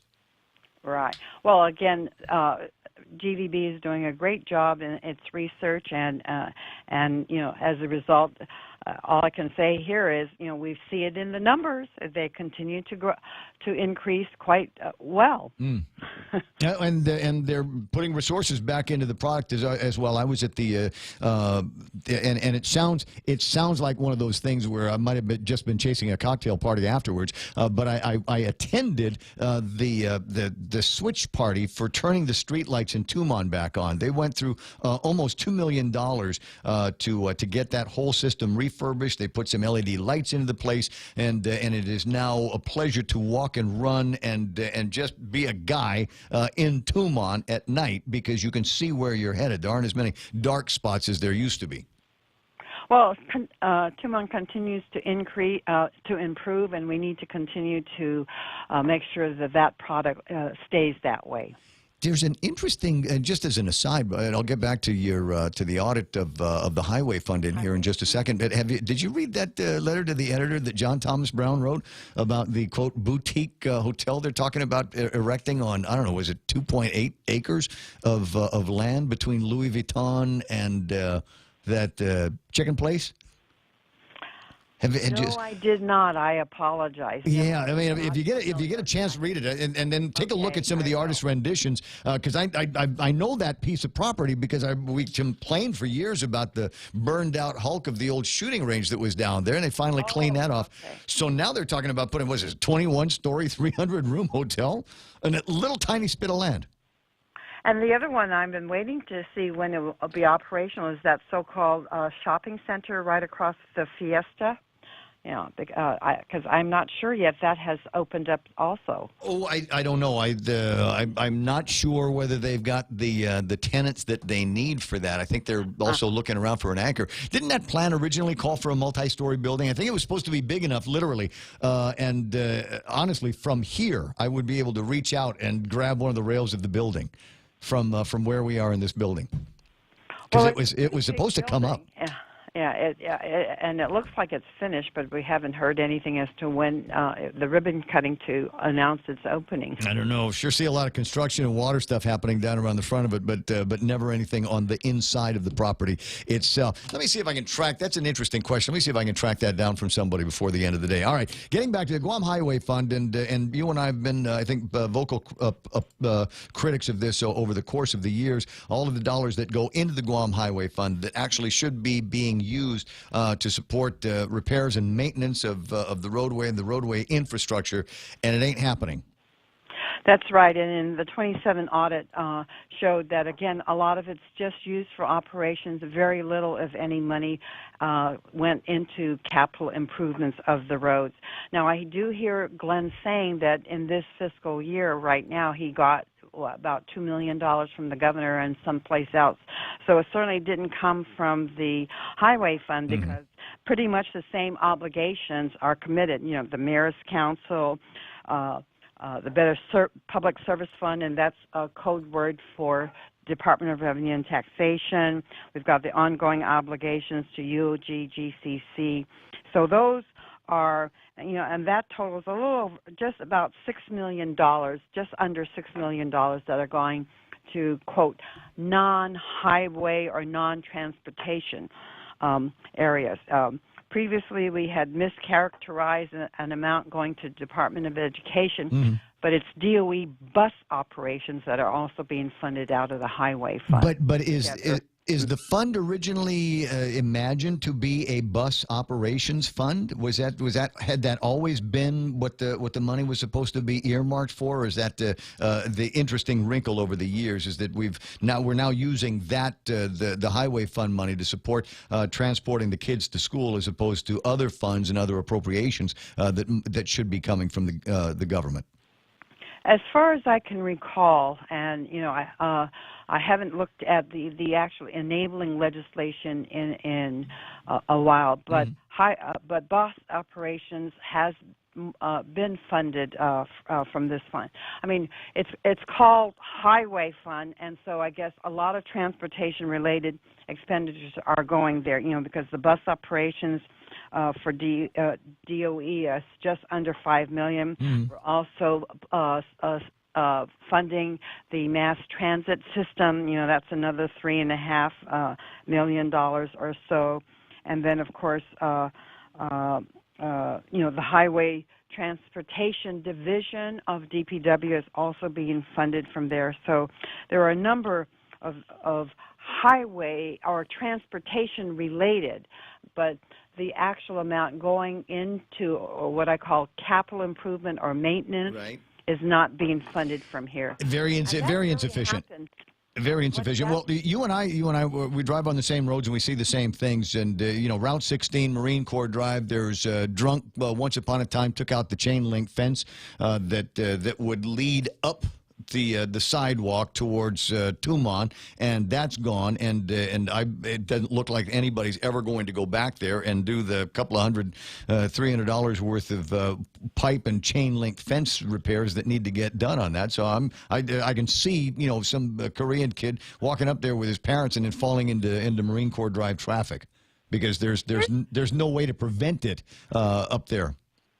Well, here's what happened from a historical perspective.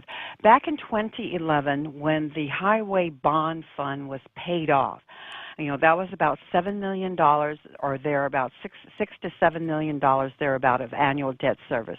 When we no longer had that annual debt service, wow, $6 million. What are we going to use it for? Operations. Yes. And that's exactly what has happened. As opposed to fixing stuff on the roads. Instead of putting it and plowing it into road rehabilitation, we got $6 million, $6 to $7 million to play with. I'm curious about this now, because I looked at it, and I'm glad that you translated. Better Public Service Fund is all of a sudden, it feels like a slushy, watery money account for the Department of Revenue and Taxation, which is where the cash register rings. So why do they need an additional $1 million?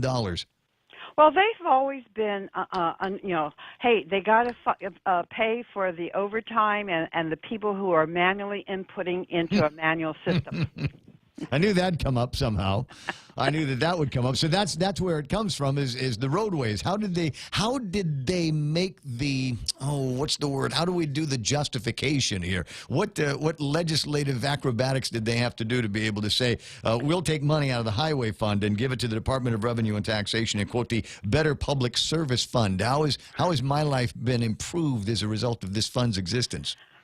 Well, don't forget, Ray, and the power of the purse is the power of the legislature. And it's for theirs to decide, notwithstanding any other legislation. Yes. You cannot obligate the current legislature to prior, notwithstanding. And actually, I can see that and I support that, notwithstanding, because that is the power of the purse, and that is the main function of the legislature, to decide where money should go. Well, then you find other ways to generate the revenue that would go to support Better Public Service Fund, as opposed to pulling it out of a dedicated funding source specifically for highways and transportation. And I'll tell you why. And again, it comes down to just trying to sit at the same side of the table as the majority of the taxpayers and the majority of people that live here. Is we spend far too much time on the roads. If there is a traffic accident in Chalan Teleforo over by the old KUAM studios in Ordot, if you get an accident over there, that snags traffic in both directions. It's difficult from there, once you're on the Chalampago side, to find some place to punch through so that you can continue going back down to Route 4. There's a Marine Corps Drive. If you get into there's a big enough accident in East Agania, that's it. Traffic snagged in both directions, and the only thing that you can do is hang a Louie to get out from under it. The point being is that if we could find a way to get new, better, wider roads, that would alleviate some of this time. We could be a much more productive society because we're not sitting around burning fuel and burning time stuck in traffic.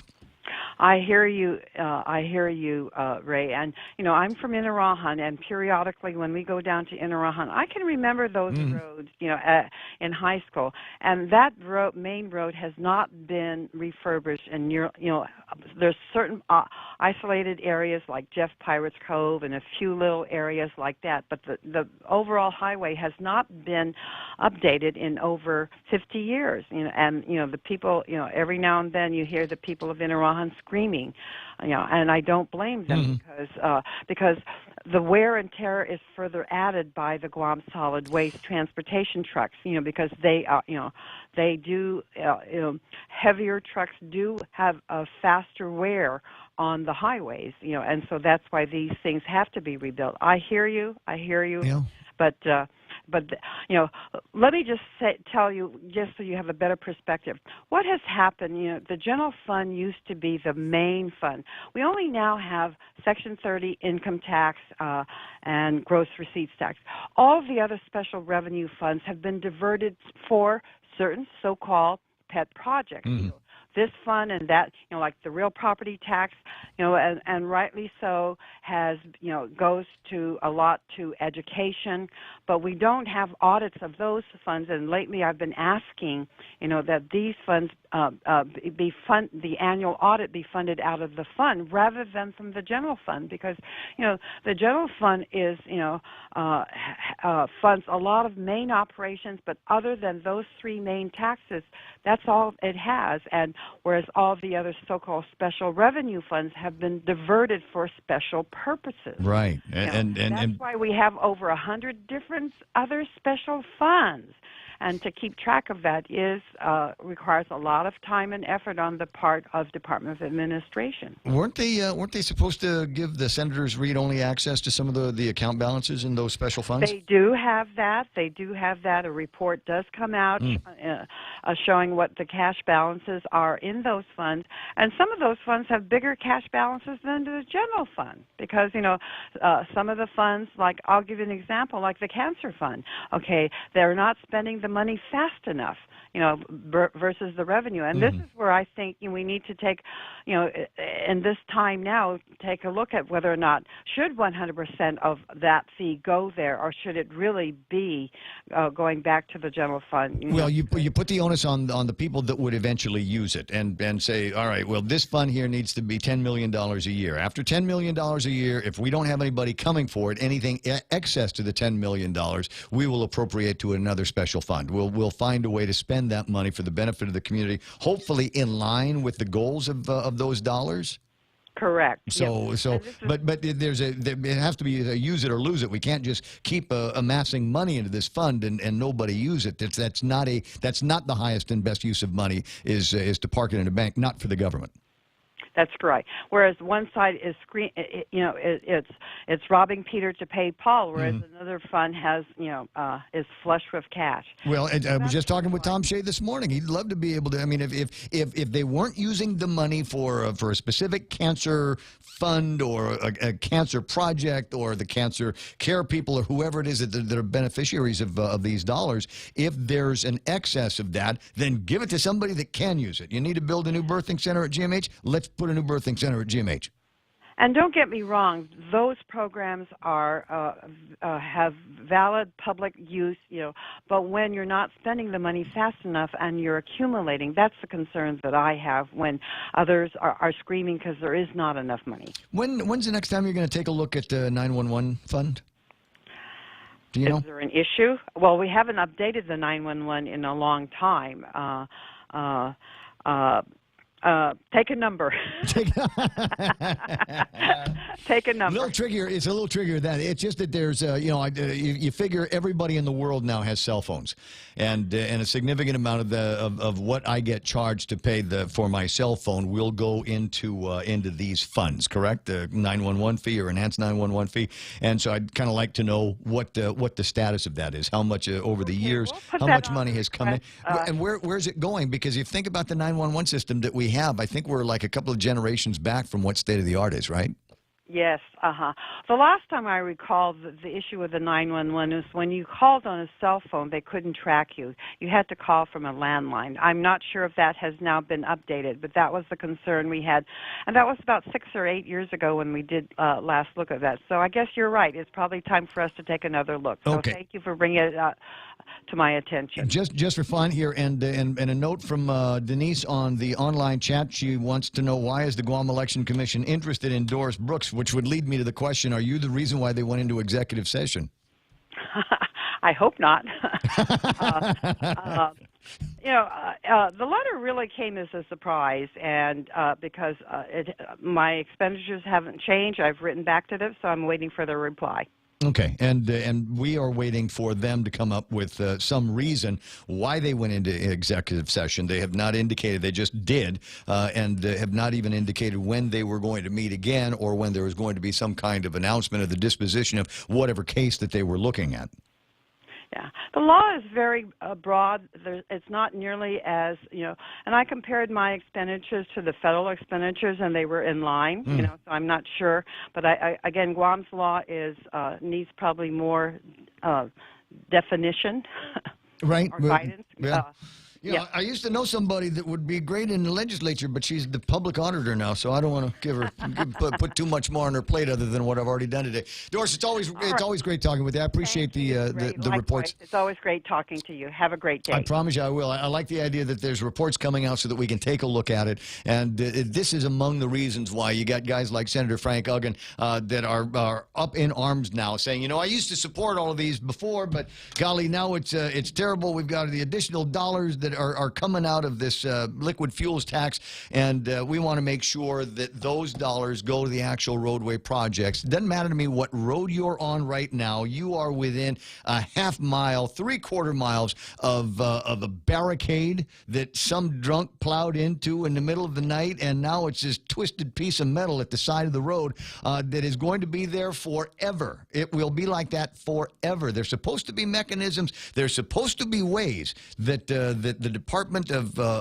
Public Works can get insurance companies to go out there and fix whatever it is that some of these guys busted. But as you might imagine, if you think about it, all of these DUI crashes, things like that, how many of them, A, are hit and runs, and how many of them, Bs, are going to end up being guys that ain't from around here, don't have a driver's license, never heard of the word insurance, and it ain't even their car. Borrowed it from somebody, and you'll be able to see it on the road because it'll have a new divot bit out of it where it hit the barricade. Just saying, kids, a lot of work that needs to get done on that. That's what we're paying for, but we're not able to see the money. It's 9 a.m. We're getting close to it. Radio station is KUSG Hagutnia. That's what the FCC calls us. You can call us The Point. Oh, and you can call us 888-8255. Did I leave anything on the table that we got to get covered up in the next hour? I don't know. We'll find out in the next hour. Stay there.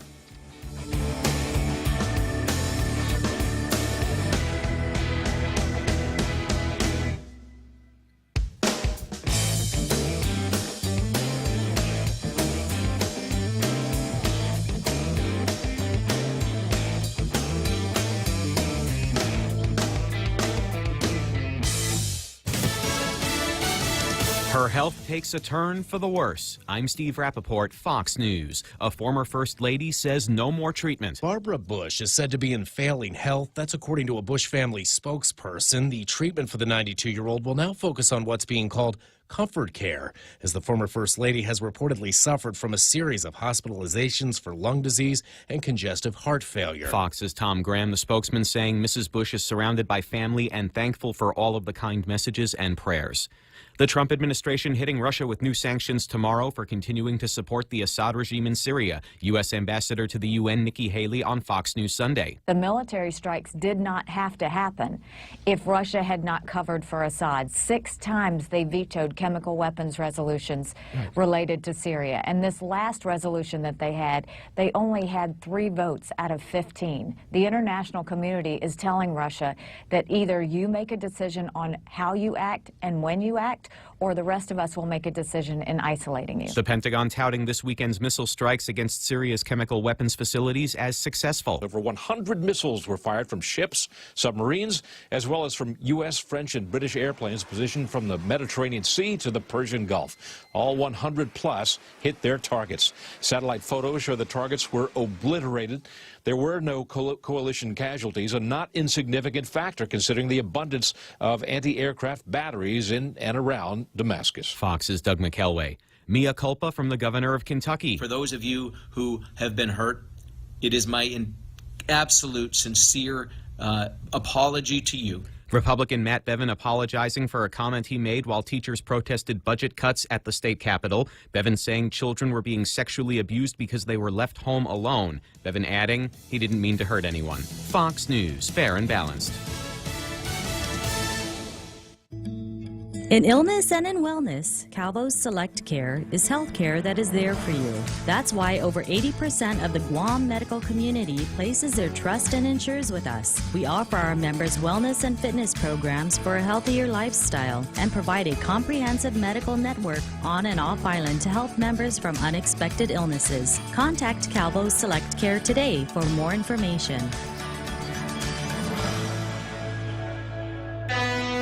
As we journey through the new year, we here at APL continue to find ways to better deliver our island's resources with innovative and cost-effective solutions, lending our helping hands by carrying your freight safely from the U.S. mainland or anywhere in our global network. We humbly honor the opportunities to continue to work and connect with you and your business. We are APL, and we are here for you.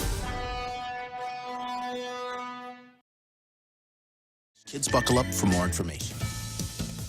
It could set a precedent for attorney-client privilege. President Trump's attorney Michael Cohen going to court tomorrow in a bid to suppress records seized by the FBI. As President Trump called the Cohen raid an attack on the attorney-client privilege, lawmakers are saying facts that aren't clear are fueling speculation. South Carolina GOP Congressman Trey Gowdy on Fox News Sunday. What we don't know is what the basis of the probable cause was, what was searched, and what was seized. But on ABC's This Week, California Democratic Congressman Adam Schiff says reports of Cohen having been in the Czech Republic have never been verified. The Republicans didn't want to know the answers and wouldn't subpoena those records. So at this point, we don't know the answer, and I hope that the special counsel can find out. Cohen will appear in federal court this week to answer questions about his law practice. Gernal Scott, Fox News. In Boston,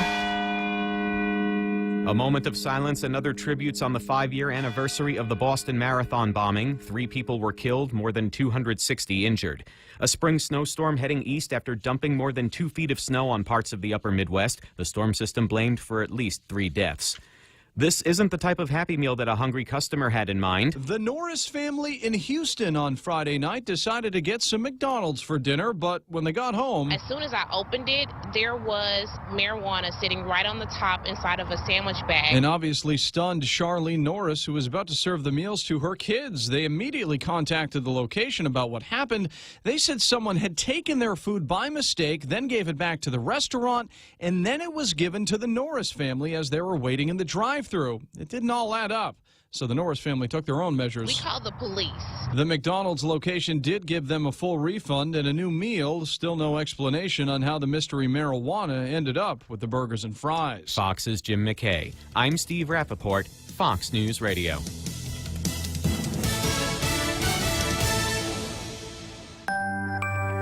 Don't dump that cooking water down the sink. You can reuse it for other purposes, such as watering your plants or garden. After boiling pasta or steaming veggies, let the water cool and then recycle away. Catch more Clean and Green Living tips every day and get inspired to make a cleaner, greener effort in your community. Happy Earth Month from the stations of Choice Broadcasting. Brought to you in part by Pit Shop. Having fun is their business. Call 488-9367 for information on how to rent the rock wall climbing, Power Wheels, zip line, and more. Portions of the program brought to you by King's Restaurant. You know where they're at. You know what's on the menu. You ever do that? You ever go to King's and a guy puts a menu in front of you and you go, I don't need this.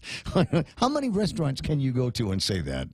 But you can do it at King's. And even if you don't order the same thing at the same time, you know which ones that you want. Just give me a special with eggs over easy, right? Ray Gibson Show brought to you by King's Restaurant, serving you favorites to families like yours for over 40 years. King's Restaurants, always open, always local.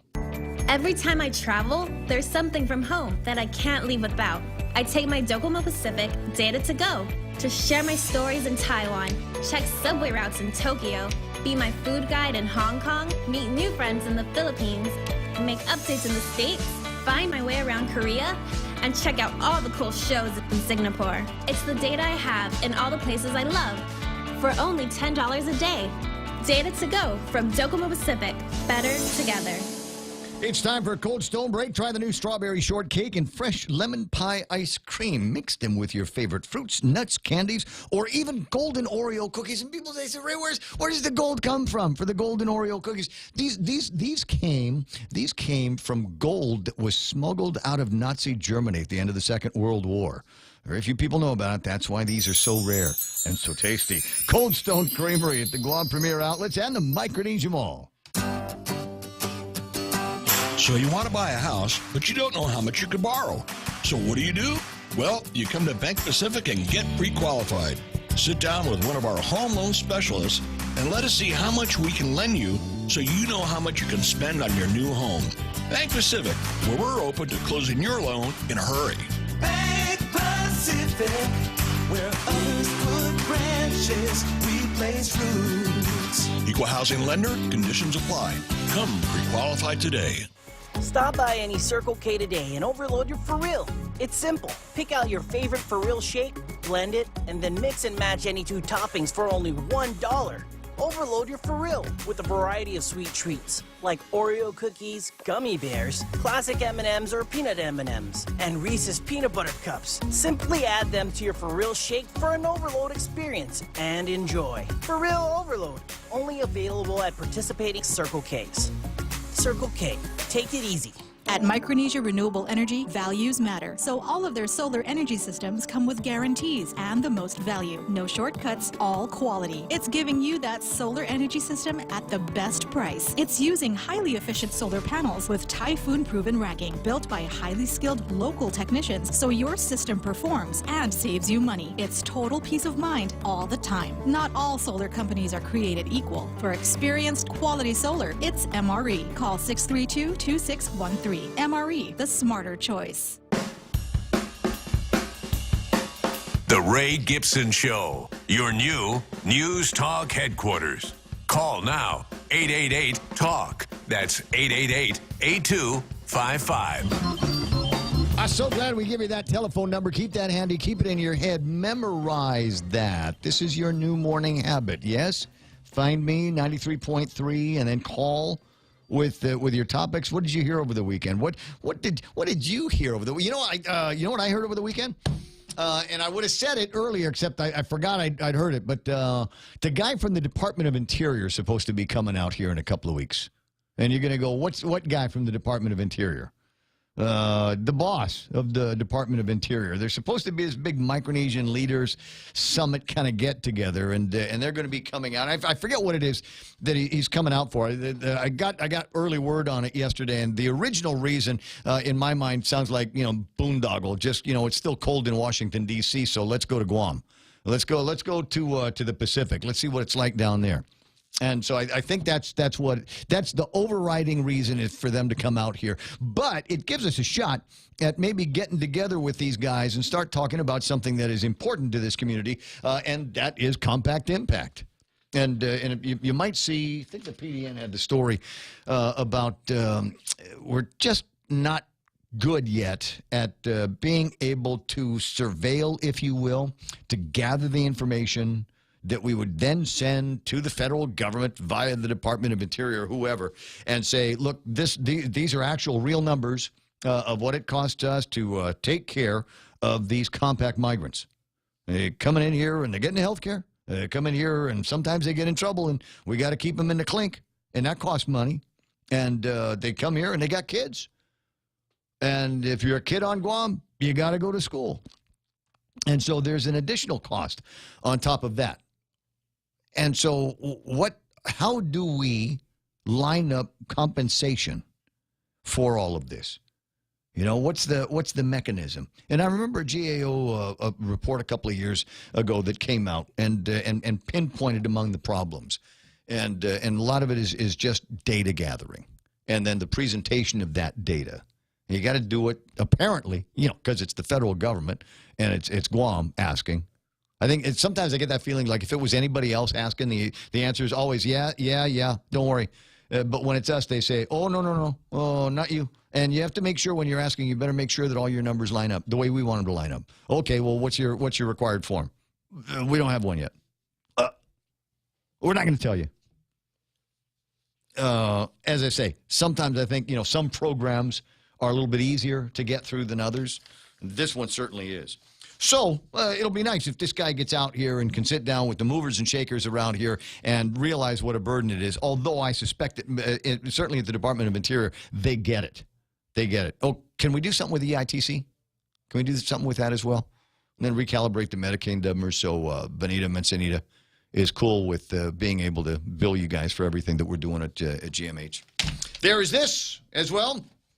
This is an interesting story at a couple of different levels. It's interesting to me because it means that the next time that I fly between here and Saipan, and I want to go. There's a bunch of people I know up there that I haven't had a chance to see in a long time, and it'd be groovy to do that. I want to go and get a car and drive around and get lost. That'd be fun up there. I used to know where there was a cutout in the mountain on the cliffside so that you could literally run from the road down to Bird Island. Man, that's a gorgeous piece of land they got there. But it's not the only reason to get up there. Olei Beach Bar, taco night. I'm sure there's a couple of other fun places to eat. It'd be cool to get up there for more athletic stuff. And so on June the 1st, United has announced that they will be using a Boeing 737 They're going up with the 737. It holds 166 people, and that's how you're going to get back and forth. So the question I'm getting from my guys on with the online are asking, because we're all interested in doing. Would you go up more often? Would you go up more often if you knew they were going up with a jet airplane as opposed? Because I know some people won't fly in a prop job. Anyway, it says, just thinking a little bit about the United Airline flights to Saipan now. How much do you think United will jack the rates up for that flight to Saipan? Is it a turnaround for the day, or do you have to stay over in Saipan and come back the next day? I don't know. I don't know what the schedule is going to look like. I don't know what the charges are going to be for something like this. But you're right. There might be people that say, hey, listen, my hourly rate, I need to get up there faster than a prop job is going to, even the prop job is going to take me. So maybe, yeah, the cost, the additional comfort maybe of being in a 737 on the way up to Saipan, maybe there's going to be people that would be happy to pay whatever it is that Sam and Paula want to charge for this. I don't know that my flight attendant friends are going to be making any more or less money as a result of it, but certainly gives them an opportunity to catch another flight so that they can go up and see what the big deal is.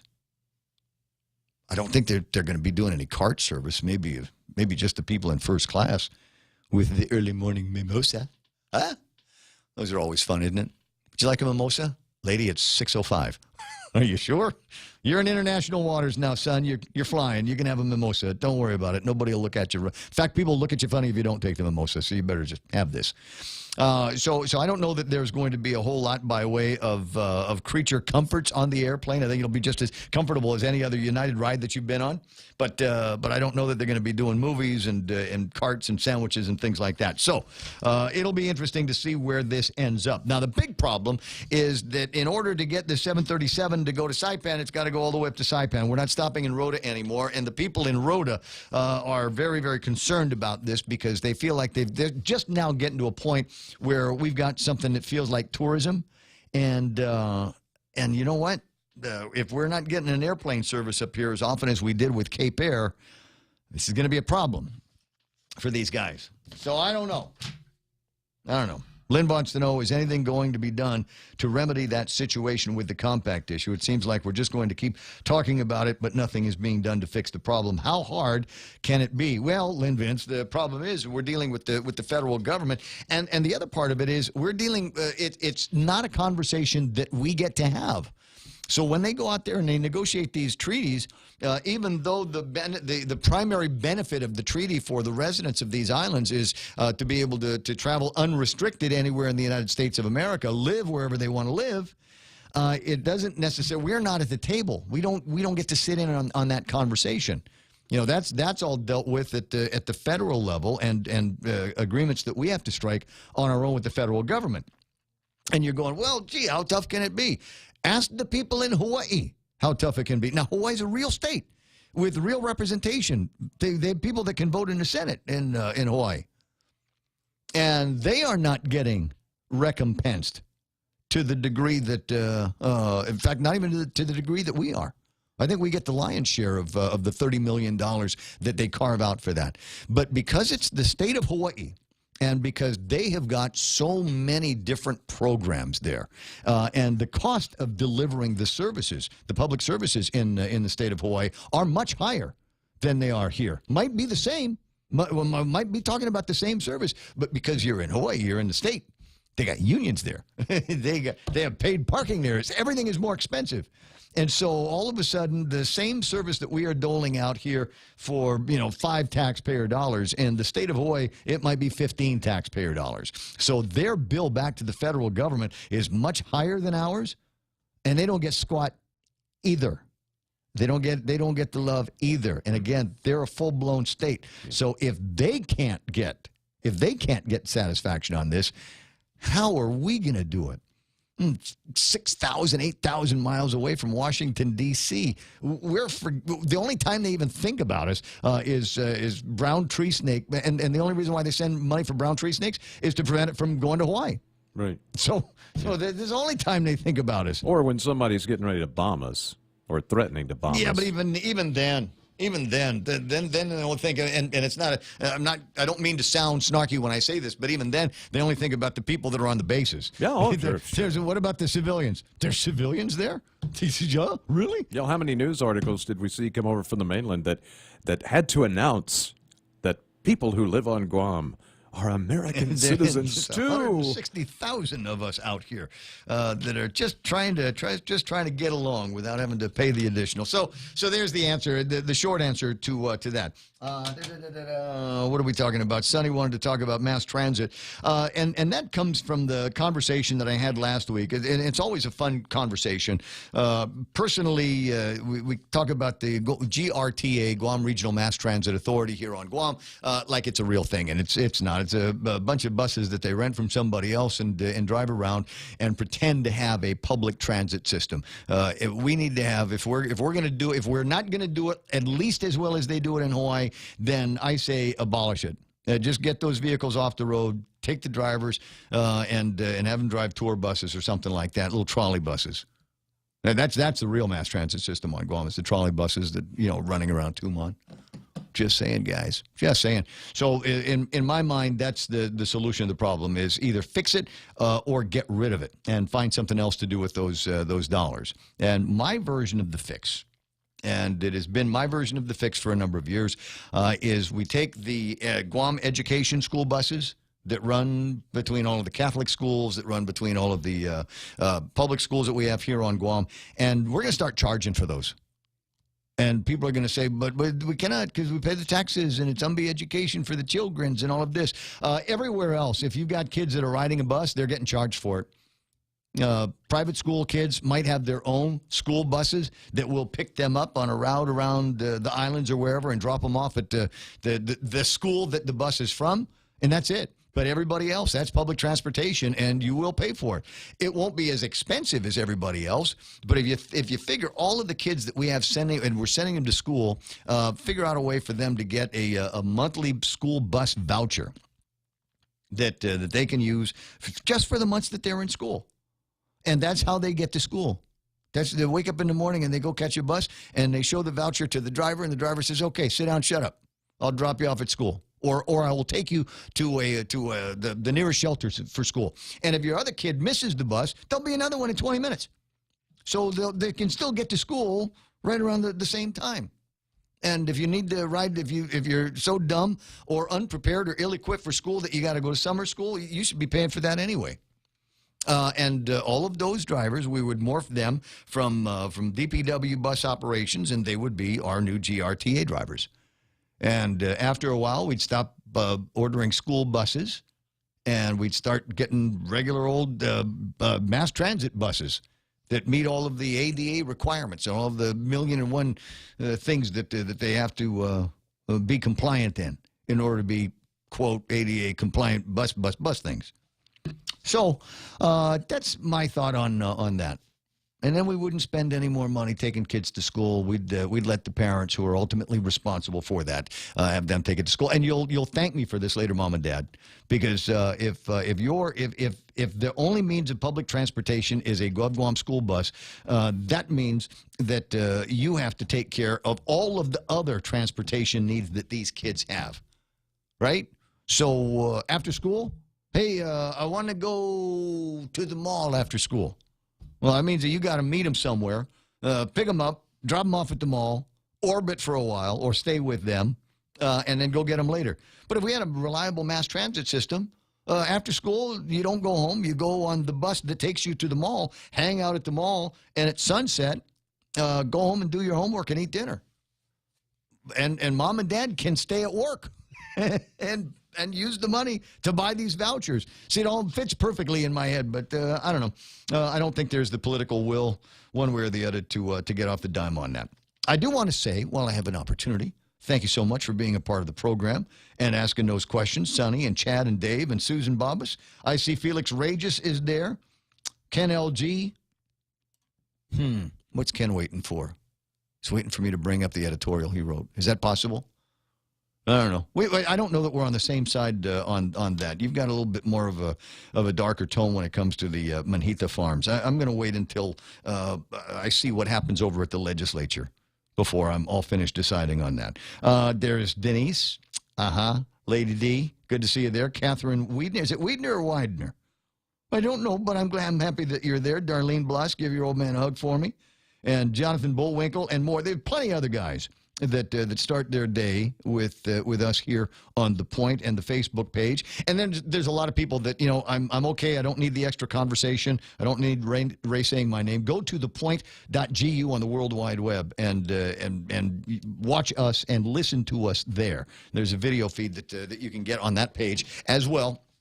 And it's all absolutely free. You can take a look at the online poll. And the online poll basically asking if you are better off today than you were 8 years ago. I'm going to change that question. Probably going to try to get motivated to change that question a little bit later on today. But again, first I got to get motivated. I got to find it. You know what might motivate me? Is the idea that I got a tax refund coming. Ooh, I know I don't. And I shouldn't anyway. I should make it so that I try to land as close to zero as possible with the government of Guam. I want to pay my fair share. I hate that phrase, fair share. Yeah. But for whatever it is, I got to pay my taxes. So I don't mind paying my taxes on a monthly basis, and a lady at accounting can do that, right? But what I don't want is to overpay my taxes. So much so that I owe the government, that the government of Guam owes me money. Because it's the same as you owing me money, right? When am I going to get that back? Hey, wait. I'll pay you. I can't speak for the government of Guam. Well, that's the problem now. That's the problem. So the government of Guam, and they've got this mechanism, and there's a certain account that they're supposed to have. So this is the good news, and caused for me to laugh out loud when I heard it, because I've been pushing for this since I heard from Ed Byrne. Somebody caught up with him and did an interview with him, and they said, well, how much money do you have in the tax refund fund? He said, we got about $10 million. Oh, are you going to be sending out checks soon? He says, no, we're going to wait until we get $25 million. And I found a number 2 pencil and bit all the way through it when I heard that. Because it seems to me that if you've got $10 million in tax refunds, the people that put their returns in the day they could put their returns in are waiting. There's no reason to keep them waiting for their money. It's their money. There's an overpayment to the government of Guam, and this is a refund of that. And if we've got the money to refund them in the account, then give them back their money.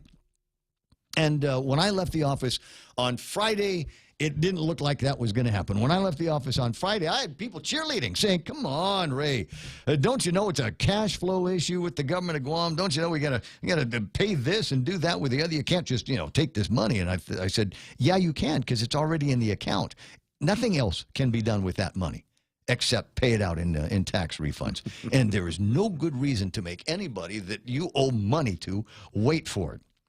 Least of all, because we got to come up with some kind of a 200-page press release that and then the response that they came out with was everybody patting themselves on the back for being frugal, yada yada yada. Well, that's $10 million did not come from frugality. It did not come from savings. It did not come from enhanced revenue from whatever. It's $10 million that was in there, and that's all it is. It's just got to pay the thing out, and you don't need to make anybody wait until we got $25 million to get it done. So that is going to happen.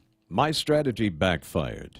Which was I what? waited and waited and waited. Finally filled out a form this weekend because I figured, as little as I was making last year, plus I didn't even work the whole year, I would be getting a refund. And that's cool. I'll give them time to give me my money. Filled out my form. I owe them $101. Hey! And I don't even know how. How could I owe when I struggled so much last year just to make ends meet? Are you over 65 or blind? No. No? No. Gee. No. I don't know. But it might be worth talking to somebody that actually, a tax accountant. They're all busy today, so forget that. But and what form did you file? Well, I filed the EZ because I'm married, but my wife's not here, and she's not even a legal citizen, so I can't file jointly with her. Right. So I have to file single. And so I went easy. I have no investments. I have no any of that other sort of thing. Should have been very simple, cut and dried. I didn't make enough to qualify. I made too much to qualify for the EIC credit. Right. And yeah, after all was said and Yeah, done, that's the way it works in the world. But there might have been something else that you can do. So this comes down to tax planning. All of this stuff should not have been a surprise to you. Yeah. And so you should have been keeping track of all of the dollars and cents of this. And there were steps, maybe things that you could have done back in December, November of last year that would have changed your taxable position. You're not avoiding paying the taxes, but there might have been some other credits that you could have taken advantage of, other deductions. Now, I don't know what your whole story is, and that's why you sit down with a professional, and that's why you pay somebody from an H&R Block, or you know, our girl is Daphne, and Daphne does a great job of it. Yeah. So that's why you sit down with somebody, and then over the course of the year, you know, you sit down with them 2 or 3 times maybe, and say, okay, this is where we are at the first half of the year. This is where we are in the last quarter of the year. What do I need to do in the next 3 months to be able to be in a better tax position? And for some people, a better tax position is just not paying. And not owing anything. That would have been okay with me. But I will tell you that, you know, that you got, it's like horseshoes, right? And you got close. Yeah, that's what I said. Well, it was only within a couple $100, so I'm like, so you're within a couple of $100. You're going to be fine. You're going to be fine. So 9:28 in the morning. My thoughts on that. But there is also going to be. We've got word on this that there is going to be the tax amnesty. Now this is going to come in handy for people that for whatever reason, maybe they owed a lot and just had no way of getting out from under that, and just decided, you know what, I'm going to fly under the radar. That's what I'll do. They'll never find me. How long will it take? How long? I mean, if they started like today to go through and say we're going to go and audit all these people that haven't been paying. So you realize how much manual paperwork they're going to have to do over at the Department of Revenue and Taxation. With the computer system we have, it could take I mean, a while. it literally years. Literally years. It'll take them 7 years to find you. Right? I mean, unless you're a high target guy, unless you go, oh, that's the guy that works with the loudmouth at the point, he's okay. But the guy, the loudmouth on the point, sometimes if you're a big enough mouth in this town, you get audited every year. From jump.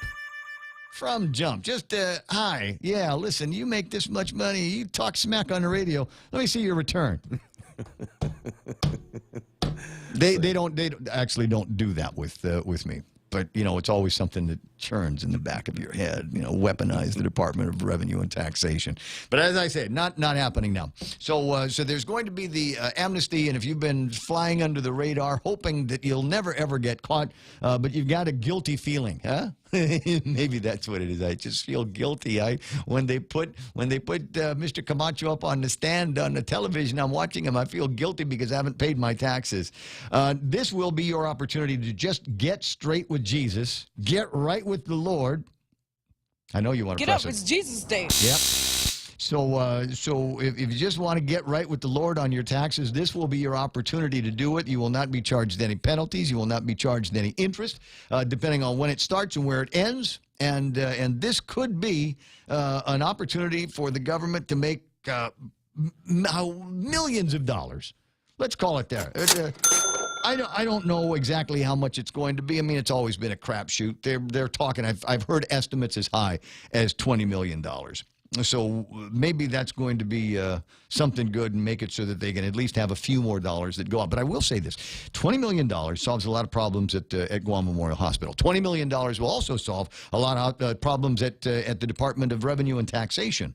So if you figure what kind of computer system do they need, I mean, really, just to get them started, right? Welcome to the 21st century, guys. Here's what we're going to do is we're going to take all of the computers that you've got now. We're going to suck out all the good data that we can get.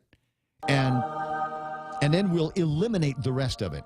And we're just going to start all over again. And all of the things that we can do, all of the things that we might be able to do online, all of the things that you can do on social media all of a sudden. So when you're working with a big, gigantic company and that's all they're doing is writing code for you, all of a sudden you've got an opportunity to take these APIs, to take these data dumps and then do something with them that might actually benefit your customers. Driver's license stuff, car registration stuff, online tax filing, just any number of things that that maybe are a little bit more difficult to do. And because everything is, as we point out, the perfect system is one where I'm the user, and I'm on their website, and I'm typing in the data. And I'm the only one that needs to type anything in there. But once I put that data in there, it's available everywhere else. We can cross-tab it. We can do all kinds of different things with that data. Send it to the Department of Administration. Send it to BBMR. Governor's office knows. Legislature knows. All of these people know almost exactly what the contributions are into our bank account, at least from the Department of Revenue and Tax. So let's, if it's $20 million, we'll let my prima keep a few dollars of that so that she can might be able to buy herself some new computer systems. Really? 9:33 already? I just keep talking till I run out of breath, right? And that was just 2 topics. We got pages of this stuff. Pages. Waiting for your input online on Facebook or Ray Gibson Show at gmail.com. That's another good way to get a hold of me. iConnect time in the studio. It's 9:33. Connect for longer, for less, with their incredible mobile and push-to-talk plans. For over 55 years, Community First has served our island as a full-service financial institution. And now, we're proud to introduce the new Community First Student-Run Credit Union, open in Manila on Route 10. Guam's first student-run financial institution, which means it's operated by college students like us, ready to serve all our members, existing and new. We're just down the road from UOG and GCC. Community First Guam Federal Credit Union, now open in Manila. This credit union is federally insured by NCUA. Hafade, my name is James Moylan, and I'm running for a seat as your senator. The people of Guam expect more from their leaders, and I intend on delivering. If given the opportunity, I will bring my experiences in the military, public, and private sectors. I understand that during challenging times, tough decisions and an open mind are needed. Your tax dollars also need to be spent wisely. If you expect more from your elected officials and expect them to think outside of the box, then I humbly ask for your support this November. Thank you. Paid for by the committee to elect James Camacho Moylan for Senator, Carlos Camacho, Treasurer. Ready to buy real estate on Guam? Congratulations! But what now? There's so many questions, so many things to do. Where do you start? The best place to start is to call Century 21 Commonwealth Realty, Guam's biggest name in real estate. They aren't the best because they're the biggest. They're the biggest because they're the best. Trust the name. Find out why. Call Century 21 Commonwealth Realty today. 888-2121. Trust the best. Hey, it's your stomach again. Subway has all new signature wraps, and around the water cooler, the other stomachs can't stop talking about them. Chipotle Southwest Steak and Cheese, Turkey, Bacon, and Guac, Rotisserie-style Chicken Caesar signature wraps. Listen, if I'm honest, as a talking stomach, I don't have a lot of life experience. But I do know one thing. These signature wraps are jam-packed with meat. So what are you waiting for? I'm growling over here. Subway. Make it what you want.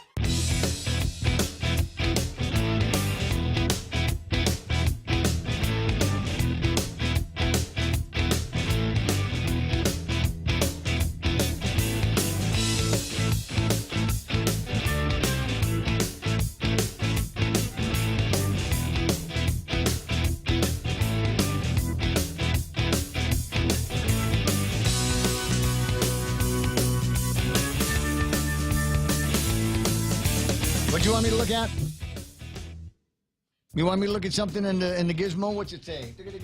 That's cool. Well, just don't worry about it. Don't worry about it. I'm good. At 9:35, and this is the Ray Gibson Show on thepoint.gu. That's where we are online. Are you better off today than you were 8 hours? 8 hours. 8 years ago? That ought to be the question. Are you better off now than you were 3 hours and 35 minutes ago? Is that possible from the beginning of the show to where we are here? Have I improved your life? Is there anything incredible that has happened as a result of me? Yay, me being here. There are a couple of things that are in random, kind of in the margin notes on the program today, and one of them is oh no, him too. Oh, yeah. That's. Yeah, I didn't want to. But yeah. Oh, he was here a few years ago. Yeah, it just that just came down about 15, 20 minutes ago. Oh hell! I hate passing bad news along. I don't know if you've heard by now. Art Bell, has passed away. Art Bell is the guy that originated the Coast to Coast AM show that you can hear in the middle of the night. George Norrie does it now. Art Bell did it and then stopped doing it, and then for a couple of years, not even a couple of years, maybe 9 months as I think about it now, he put together another show, and it was originally streaming, and then he added a few terrestrial radio stations, and we picked him up, and then he started it. And then it got weird. Yeah. Right? And to say, doing something with Art Bell, and then it got weird is like saying Art popped up another head. Right? And so he sent out notes to all of the affiliates, myself included, said, I got to get small real fast. So I'm not going to be doing the show anymore. We got a lady that's going to be doing the show now, and she comes with my recommendations and blessings. Okay, bye. And that was it. It was the last I ever heard of Art Bell. And over the weekend on Facebook, some of my radio buddies started chiming in that he had passed away. He had come to Guam in between the end of his Coast to Coast show and the start of his Midnight in the Desert program. He, like you, beautiful Filipino wife. Right. And so I forget what the deal was. I think she had to go back to the Philippines every once in a while for something to do with her citizenship relationship with that country. Right. And he needed to come to the United States every once in a while for the same thing. It was never really very, very clear to me, but, talking to Art, sometimes things aren't clear. Yeah. And so that's the way it was. But we killed an hour on the radio just talking about stuff, the quickening, how he got into the program and how something like late night talk radio, where you talk about Elvis sightings and Bigfoots and Bitcoins and UFOs and the Kennedy assassination and the Martin Luther King. I mean, just all of these things that all get wrapped up and then connected in everybody's head. And it's just it's an interesting program, and I think George has done a pretty good job of keeping it going. So it will be interesting to hear how George plays out the tribute in the overnight hours as we play Coast to Coast to you. But that's not the only guy that had passed away. R. Lee Ermey. That's right. Has died. And we know R. Lee Ermey from, what was Full the movie? Metal Jacket. Full Metal Jacket. What is your malfunction? Commercials. Oh, yeah. And the TV show. Documentaries he's done. What was the name of the TV show that he did? You know what? And he'd go out and just shoot guns. Man. Yeah, I'm drawing a blank. But, yeah. So numerous documentaries. He had the TV series where he was out I mean, it's a Google. Stop talking and Google it for a second, and because I'll tell the story of when he came to. I love telling stories. I don't know if you've noticed, and I like it because it combines a couple of my favorite figures. And golly, I hope that somebody over at the Gerber family is looking through their photo files now, because it seems to me that R. Lee Ermey came to Guam. Along with a bunch of liberators. They were on tour going down to Iwo Jima, Iwato. And it's, one of these reunion flights that they do. And sadly, fewer and fewer people are able to go on these jumps with them. It's just age. Greatest generation is passing before our very eyes, including our own from the same time period. At any rate, so he was, I want to say that he was a part of that. It was a big liberation tour, too. That they were doing around the same time. I mean, you got to imagine it's 3 or 4 tour buses filled with veterans. And what a time that was. I mean, we'd have a different one on the radio every day. I never got a chance to interview R. Lee Ermey, but he was part of that tour, and they all ended up at Johnny Gerber's house in Ordot. Every single one of those tours, they all ended up there. And so that's, and it's my favorite story. It's part of the story. I don't remember whether R. Lee Ermey was at one of these particular get-togethers, but I'm with my dad. And I forget how old Pop was at the time, but he had been complaining, like I do, about, oh, look at me, I'm so old, I'm old man, and nobody loved me because I'm old man, and I can't do all the same things that I used to do because I'm an old man. And I thought, you know what? I know this is going to straighten him right out. And so me and Pop got together. I said, Pop, we're going to Johnny's house. And he said, okay. And so Pop and I get to Johnny Gerber's house, and all of a sudden, here comes these buses. And you got guys, they're 20, 25 years older than my father. And they're jumping, running off the bus because they were told there was food and beer. And you got guys, their legs were shot off in the war, and they're jumping off the buses. And you got guys that did prosthetics this, and they got all the fellas in wheelchair, but you would never know that they were anything but the men they were back in their uniform days. And they were telling stories and using swear words and chomping on cigars and drinking beer, and it was a great time. Nice. And remember walking out of the place, and my old man was walking just a little bit taller than he did on the way in, because that was the size. It doesn't matter how old you are. There's a bunch of guys that are way more kick-ass, and they're still doing it, and there's no reason why you can't do it either. That's right. That's right. Mail Call was one of the programs, and the other Lock and Load. Of course, many TV credits, movie credits. Man, the guy was all over the place after Full Metal Jacket. So I'm trying to. His Full Metal Jacket is the one that stands out in my mind. Didn't he do music videos too? Wasn't he in a couple of music videos? He's been, oh yeah, and I mean, he's been on. Look, the guy's been on. He was a guest on SpongeBob SquarePants, The Simpsons. He's been on. I can't even. It'd take me 20 minutes to read the list of credits that he has in terms of film and TV. Yeah. Just unbelievable. What got him? Just being old? It doesn't say. Yeah, I think so. But 74, which, by today's standards, is not an old man. Really that old. No. Jealous husband. And actually, Blake's the one that told me, and Blake and I looked at each other and we were like, I thought he was 74, like 20 years ago. Right.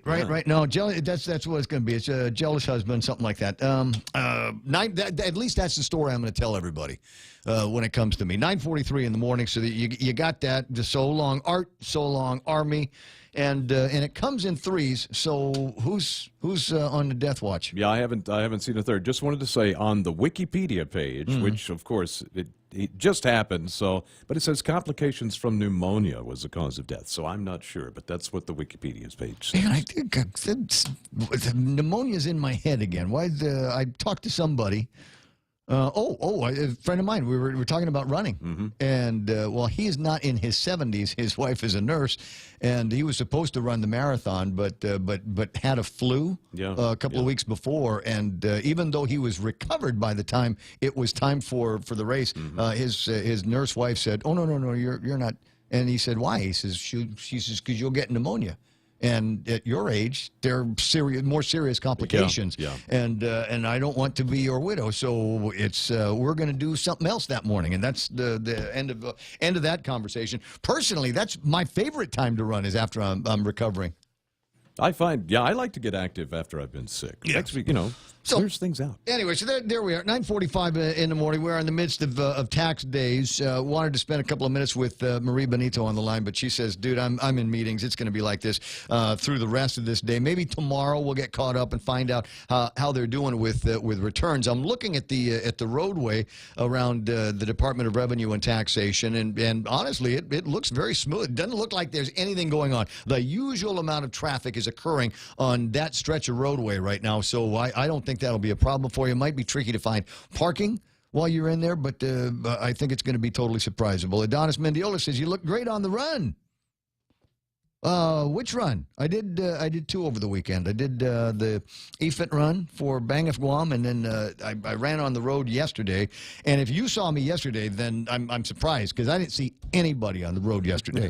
And I'm sure that there were a bunch of runners looking at go, there goes that idiot again. The only one that likes to run in the rain is Ray Gibson. He likes to get his shoes all wet. But my core temperature was down just the entire time. Okay, hold on. I really probably should get around to doing a better job of annotating my notes better so I know what I can and can't talk to you, what I did or did not talk to you about before. GVB, this is a story you can find in the Daily Post, dipping into their rainy day fund. And let me just, what they're doing is they're taking money out of a rainy day fund and they're using it to support these charter flights that the travel agents in Japan are booking to Guam. And, regular service is a little bit spotty right now, what with the nature of the Japanese business that's coming to Guam. So what GVB does is they say, okay, you charter a flight, and for every chair you fill, we'll give you about $20. Wow. So you got 166 people on the plane, what is that, a couple of $1,000, $3,000, $6,000? No, Gibbs, 166 times 20. Do the mathematics on that, $3,200, right? So that's additional revenue for the people at the travel agency on top of what they make, doing the sales and the commissions and all of that. So they get all of some additional money, and that will encourage them to make more charters and fill more chairs to Guam. And that money, and you're going, well, it's $20. They're going to pay for every seat on the airplane. Yeah, but they'll spend $20 at the gift store in the lobby of the hotel in the first 10 minutes they're here. So that money is going to get well spent. Remember, this is the lion's share of the dollars that come to Guam in tourism come from the Japanese. Not quite the Koreans yet, but it comes from the Japanese. So we need to encourage this. We need to prime the pump, if you will, on getting more of them in. So if they want an additional, what is they're asking for? Another $2 million, $2.5 million from the money coming in next year? Give it to them. Give it to them. I mean, it sounds like we're paying for our tourism, and we are. But if that keeps them coming from Japan, after Delta pulled out, after the number of flights from some of the destination cities, market cities in Japan have started to slow off, we got to do what we need to do and let GVB take care of that. Our job on this side of the airport, this side of the sterile area at the airport, is to make sure that we've got a good product. We got to make sure we got a good product. Now, there's nothing I can do about your neighborhood. There's nothing I can do about the guys that roll into Two Lovers Point and dump their trash back there. There's nothing I can do about some of the ramshackle buildings. I mean, even in Tumon, that are becoming shelters now for the homeless. I can't do it. I can point them out. I can tell you that. Let me see on. Right down the hill on your way back up to where the funeral home is. There's a car on the side of the road. It's been there 3 days, something like that. Just before you get into Barragata, just as you pass the commercial, just as you're going to pass the commercial tire center, abandoned vehicle there. And you're going, well, at least it's not in Tumon. It doesn't matter anymore whether it's in Tumon or not. Our tourists are using navigation systems. That's what they got the iPhone on the dashboard. And they're driving around the villages. They're getting lost in the villages. And so we've got to do a far better job of making sure our product is just as pristine, just as attractive on this side of John F. Kennedy as we will on the Tumon side. So that's kind of a rant-led if you like. The fact is, the drive around the island is highly recommended by all of the tourist outlets, and on every piece of I'd like literature on it. That's what they tell you to do. I'd like them on bicycles. That would be the coolest. Get them on bikes, and do that. I'm a high touch kind of guy, and that's the other part. What I can do my part in is to greet them. What is it? Bert said, "Welcome all visitors enthusiastically." Just wave at them. Just wave. Say "Half a day." Yeah. When I'm running and I pass by the tourists, even the ugly ones, I'll say "Half a day." Yeah. What? Did I wrong words? I'm just saying. Wink. I wasn't sure what to do with that one. You left me in. But my point is that something that they'll remember. That's something that they'll go, golly, the people are so friendly there, and they might have a couple of abandoned cars down the road, but boy, they sure are nice when they're running around and just being the best versions of themselves. So that's the thing. If you can, just welcome them, make them know that you are happy that you are here. If you can buy them a drink, buy them a drink. If you can give them a piece of rib, then give them a piece of rib if you're hanging out over at the beach. I've been getting a sunburn down in Tumon the last couple of Saturdays just because I can. And, I'll wave, and anybody passes me by, and I don't care what color they are or where I think they're from, they're going to get a hello, how you doing? What's going on? Having fun today? Something I can help you with? No? Russians and Americans and Koreans and Chinese and Hong Kongese. So everybody gets a wave, and that will help an awful lot. 10 away from the top of the hour. I think now's a good time to take a break. Let me wrap up this program and tell you where I think we might be headed headline-wise tomorrow. With the largest inventory of rental equipment on Guam, East West Rental Center is sure to have the tool you need to get your job finished quickly. From equipment rental, party rental, parts and service to used equipment, East West Rental Center has what you need. Call East West Rental Center at 646-1463 or visit them online and browse through their online rental catalog at eastwestrental.com. They're located in Upper Tumon, right across St. John's School. East West Rental Center, providing the island of Guam with quality equipment rentals since 1972. GTO GTA's best internet deal has arrived. With fiber internet, you get up to 50 megabits of data per second for only $50 per month. And if that's not enough, Fiber Internet 50 plan includes free Wi-Fi. But this offer will only last through the month of April, so sign up today and get ready for faster downloads, more streaming, a better gaming experience, and a stable connection across multiple devices. Conditions may apply. Visit gta.net for more details. GTA, your island, your network. I'm a working mom and could really use more hours in my day. Thankfully, my non-electric Kinetico water treatment system has simplified my life. It's easier to clean my home with Kinetico conditioned water. No more scrubbing tubs or wiping water spots. Cleaners work better and last longer. And all the Kinetico drinking water we want is right here. No more lugging home bottled water. All this, and I'm saving money too, thanks to Kinetico. American Water Tech. Smarter water. Better water. Call American Water Tech at 649-2301 or email info@americanwatertech.com. Yes, money is something we should talk about and plan for and use to make life better. It's how we make our giant leap from where we are to where we want to be. So let's talk together and work together to check off shiny new kitchens, fully nested dorm rooms, and bucket lists with more countries than our passports can hold. Let's check them all off together. First Hawaiian Bank. It all starts with yes.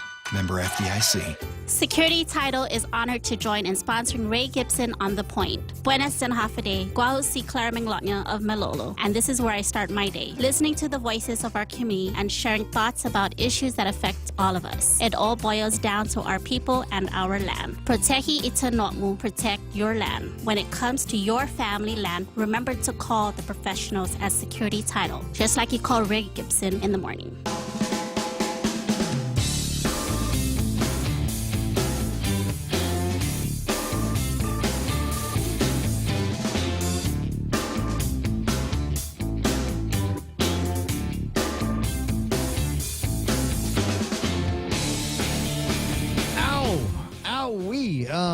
My friend Elaine Kwok from the Guam Running Club has sent me a bunch of pictures, and they're not good pictures. It's it's a roadway. I'll describe it to you. It's a little bit tricky for me to try to get these on the Facebook Live thing at this time. But she sent me a picture from the roadway. It just looks like some standing water. And then you get closer to it, there is a pothole in the middle of this standing water, and it's on the road. It's actually on the road. You can see where the edge of the road is, and it's right there in the middle of the road where your tire is going to go. And then I've got two pictures of the wheel after the wheel has gone into that pothole. Ouch. And it has absolutely chewed the rubber on the tire and then cracked the rim of the wheel. Wow. Wow. Yeah. That's something else. You need to tell me exactly where that is so that I can forward these pictures to Glenn Leon Guerrero. Guess what? You know what? The only thing they can do is go and fill it in. They can't do anything about your tire. They can't do anything about your wheel. That's your sunk cost, unfortunately. But boy, that's bad news. I've seen that kind of thing before. And it is a heartbreaker. It happened to somebody I know when she was driving a rent-a-car. And she was not a rent-a-car, a loaner car, right? Hers was in the shop, so they gave her a loaner. Mm-hmm. And she comes around and hits one of these highly camouflaged potholes on the road. And it jacked the tire. It jacked the wheel. I want to say it even went in and caused a little bit of a blemish on the finish. And I remember, that would cost a couple of dollars to get out from under. Wow. That's a bad one. That's a bad one. All right, a couple of things that I did not go over today, and it'll save me, and we'll be able to catch up on all of this tomorrow. Chris Barnett has another very interesting report on what has happened in this legislature thus far in the 34th Guam legislature. And the number of bills that they have introduced and passed, and who has got the highest resolution count. Dennis Rodriguez, 116 resolutions. But this is the interesting thing, and I bug Chris about this when I see him. He says, and now for some numbers related to what senators are actually getting paid to do. That's introducing bills and making laws. And I think Chris might be under the impression that a higher number of bills and laws is a good thing. And the answer is no, it's not. It's the lower, the better. The lower the number of bills and laws that get introduced, the better. Because every time you introduce a bill, you give a chance for the legislature to actually screw something up. You know, that was working perfectly fine before. And you think about where we are right now. What is it? What do we really need out of this legislature? We don't need to rebuild the government of Guam. What more needs to get done? So you take a look at some of the bills that they have introduced. You get a lot of rezoning stuff, and people trying to get away from the Guam Land Use Commission. And in my view, you know that's what the Guam Land Use Commission is for. They're supposed to look at the rules, regulations, and laws and determine if you can or cannot do something with the property that you want, as opposed to, hey, it's 15 guys over at the legislature. I only need to kiss 8 butts, and they'll go ahead and rezone my property for me. It's a lot easier of a process to go through when you do that. So you got that, and then you got things like, name this road, or what's the national bird of Guam, or what's the national flower of Guam. Who cares about that? And then the rest of it is just in my mind, it's just shuffling the paper around. We have paper over here, and we're going to make this now paper go. Let's give some more work to the Department of Administration. Let's give some more to them. Ain't nobody got time for that. Or you know what? Administration's very busy. Let's give this to BBMR. Move that around in that direction. So the whole lot of it seems to me is make work. That's why when people say, Ray, come on, you're tantalizing me with the idea that you might run for political office one day. And this is my platform. No on everything. I'm going to vote no on everything. If something's going to come through and they're going to say, Ray, what do you say? No. But it's for the children. No. But it's for the Manumku. Raymond. No. We don't need any more of that stuff. Let's talk about different ways that we're going to save money. Let's talk about other revenue enhancements that we can do, so that we can fix all of the divots that we cut into the roadway just because it rained, and more. It's either that.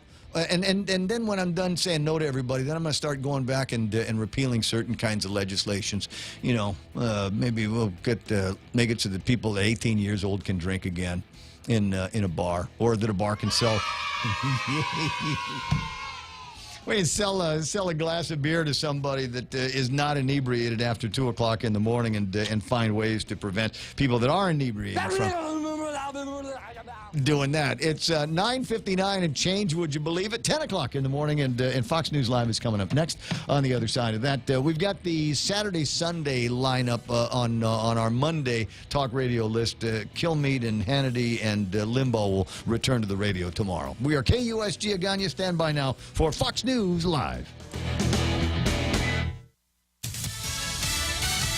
Turning up pressure. I'm Steve Rappaport, Fox News. The Trump administration planning new sanctions against Moscow for supporting the Assad regime in Syria. The U.S. ambassador to the UN, Nikki Haley, said on Fox News Sunday that Russia will soon see more penalties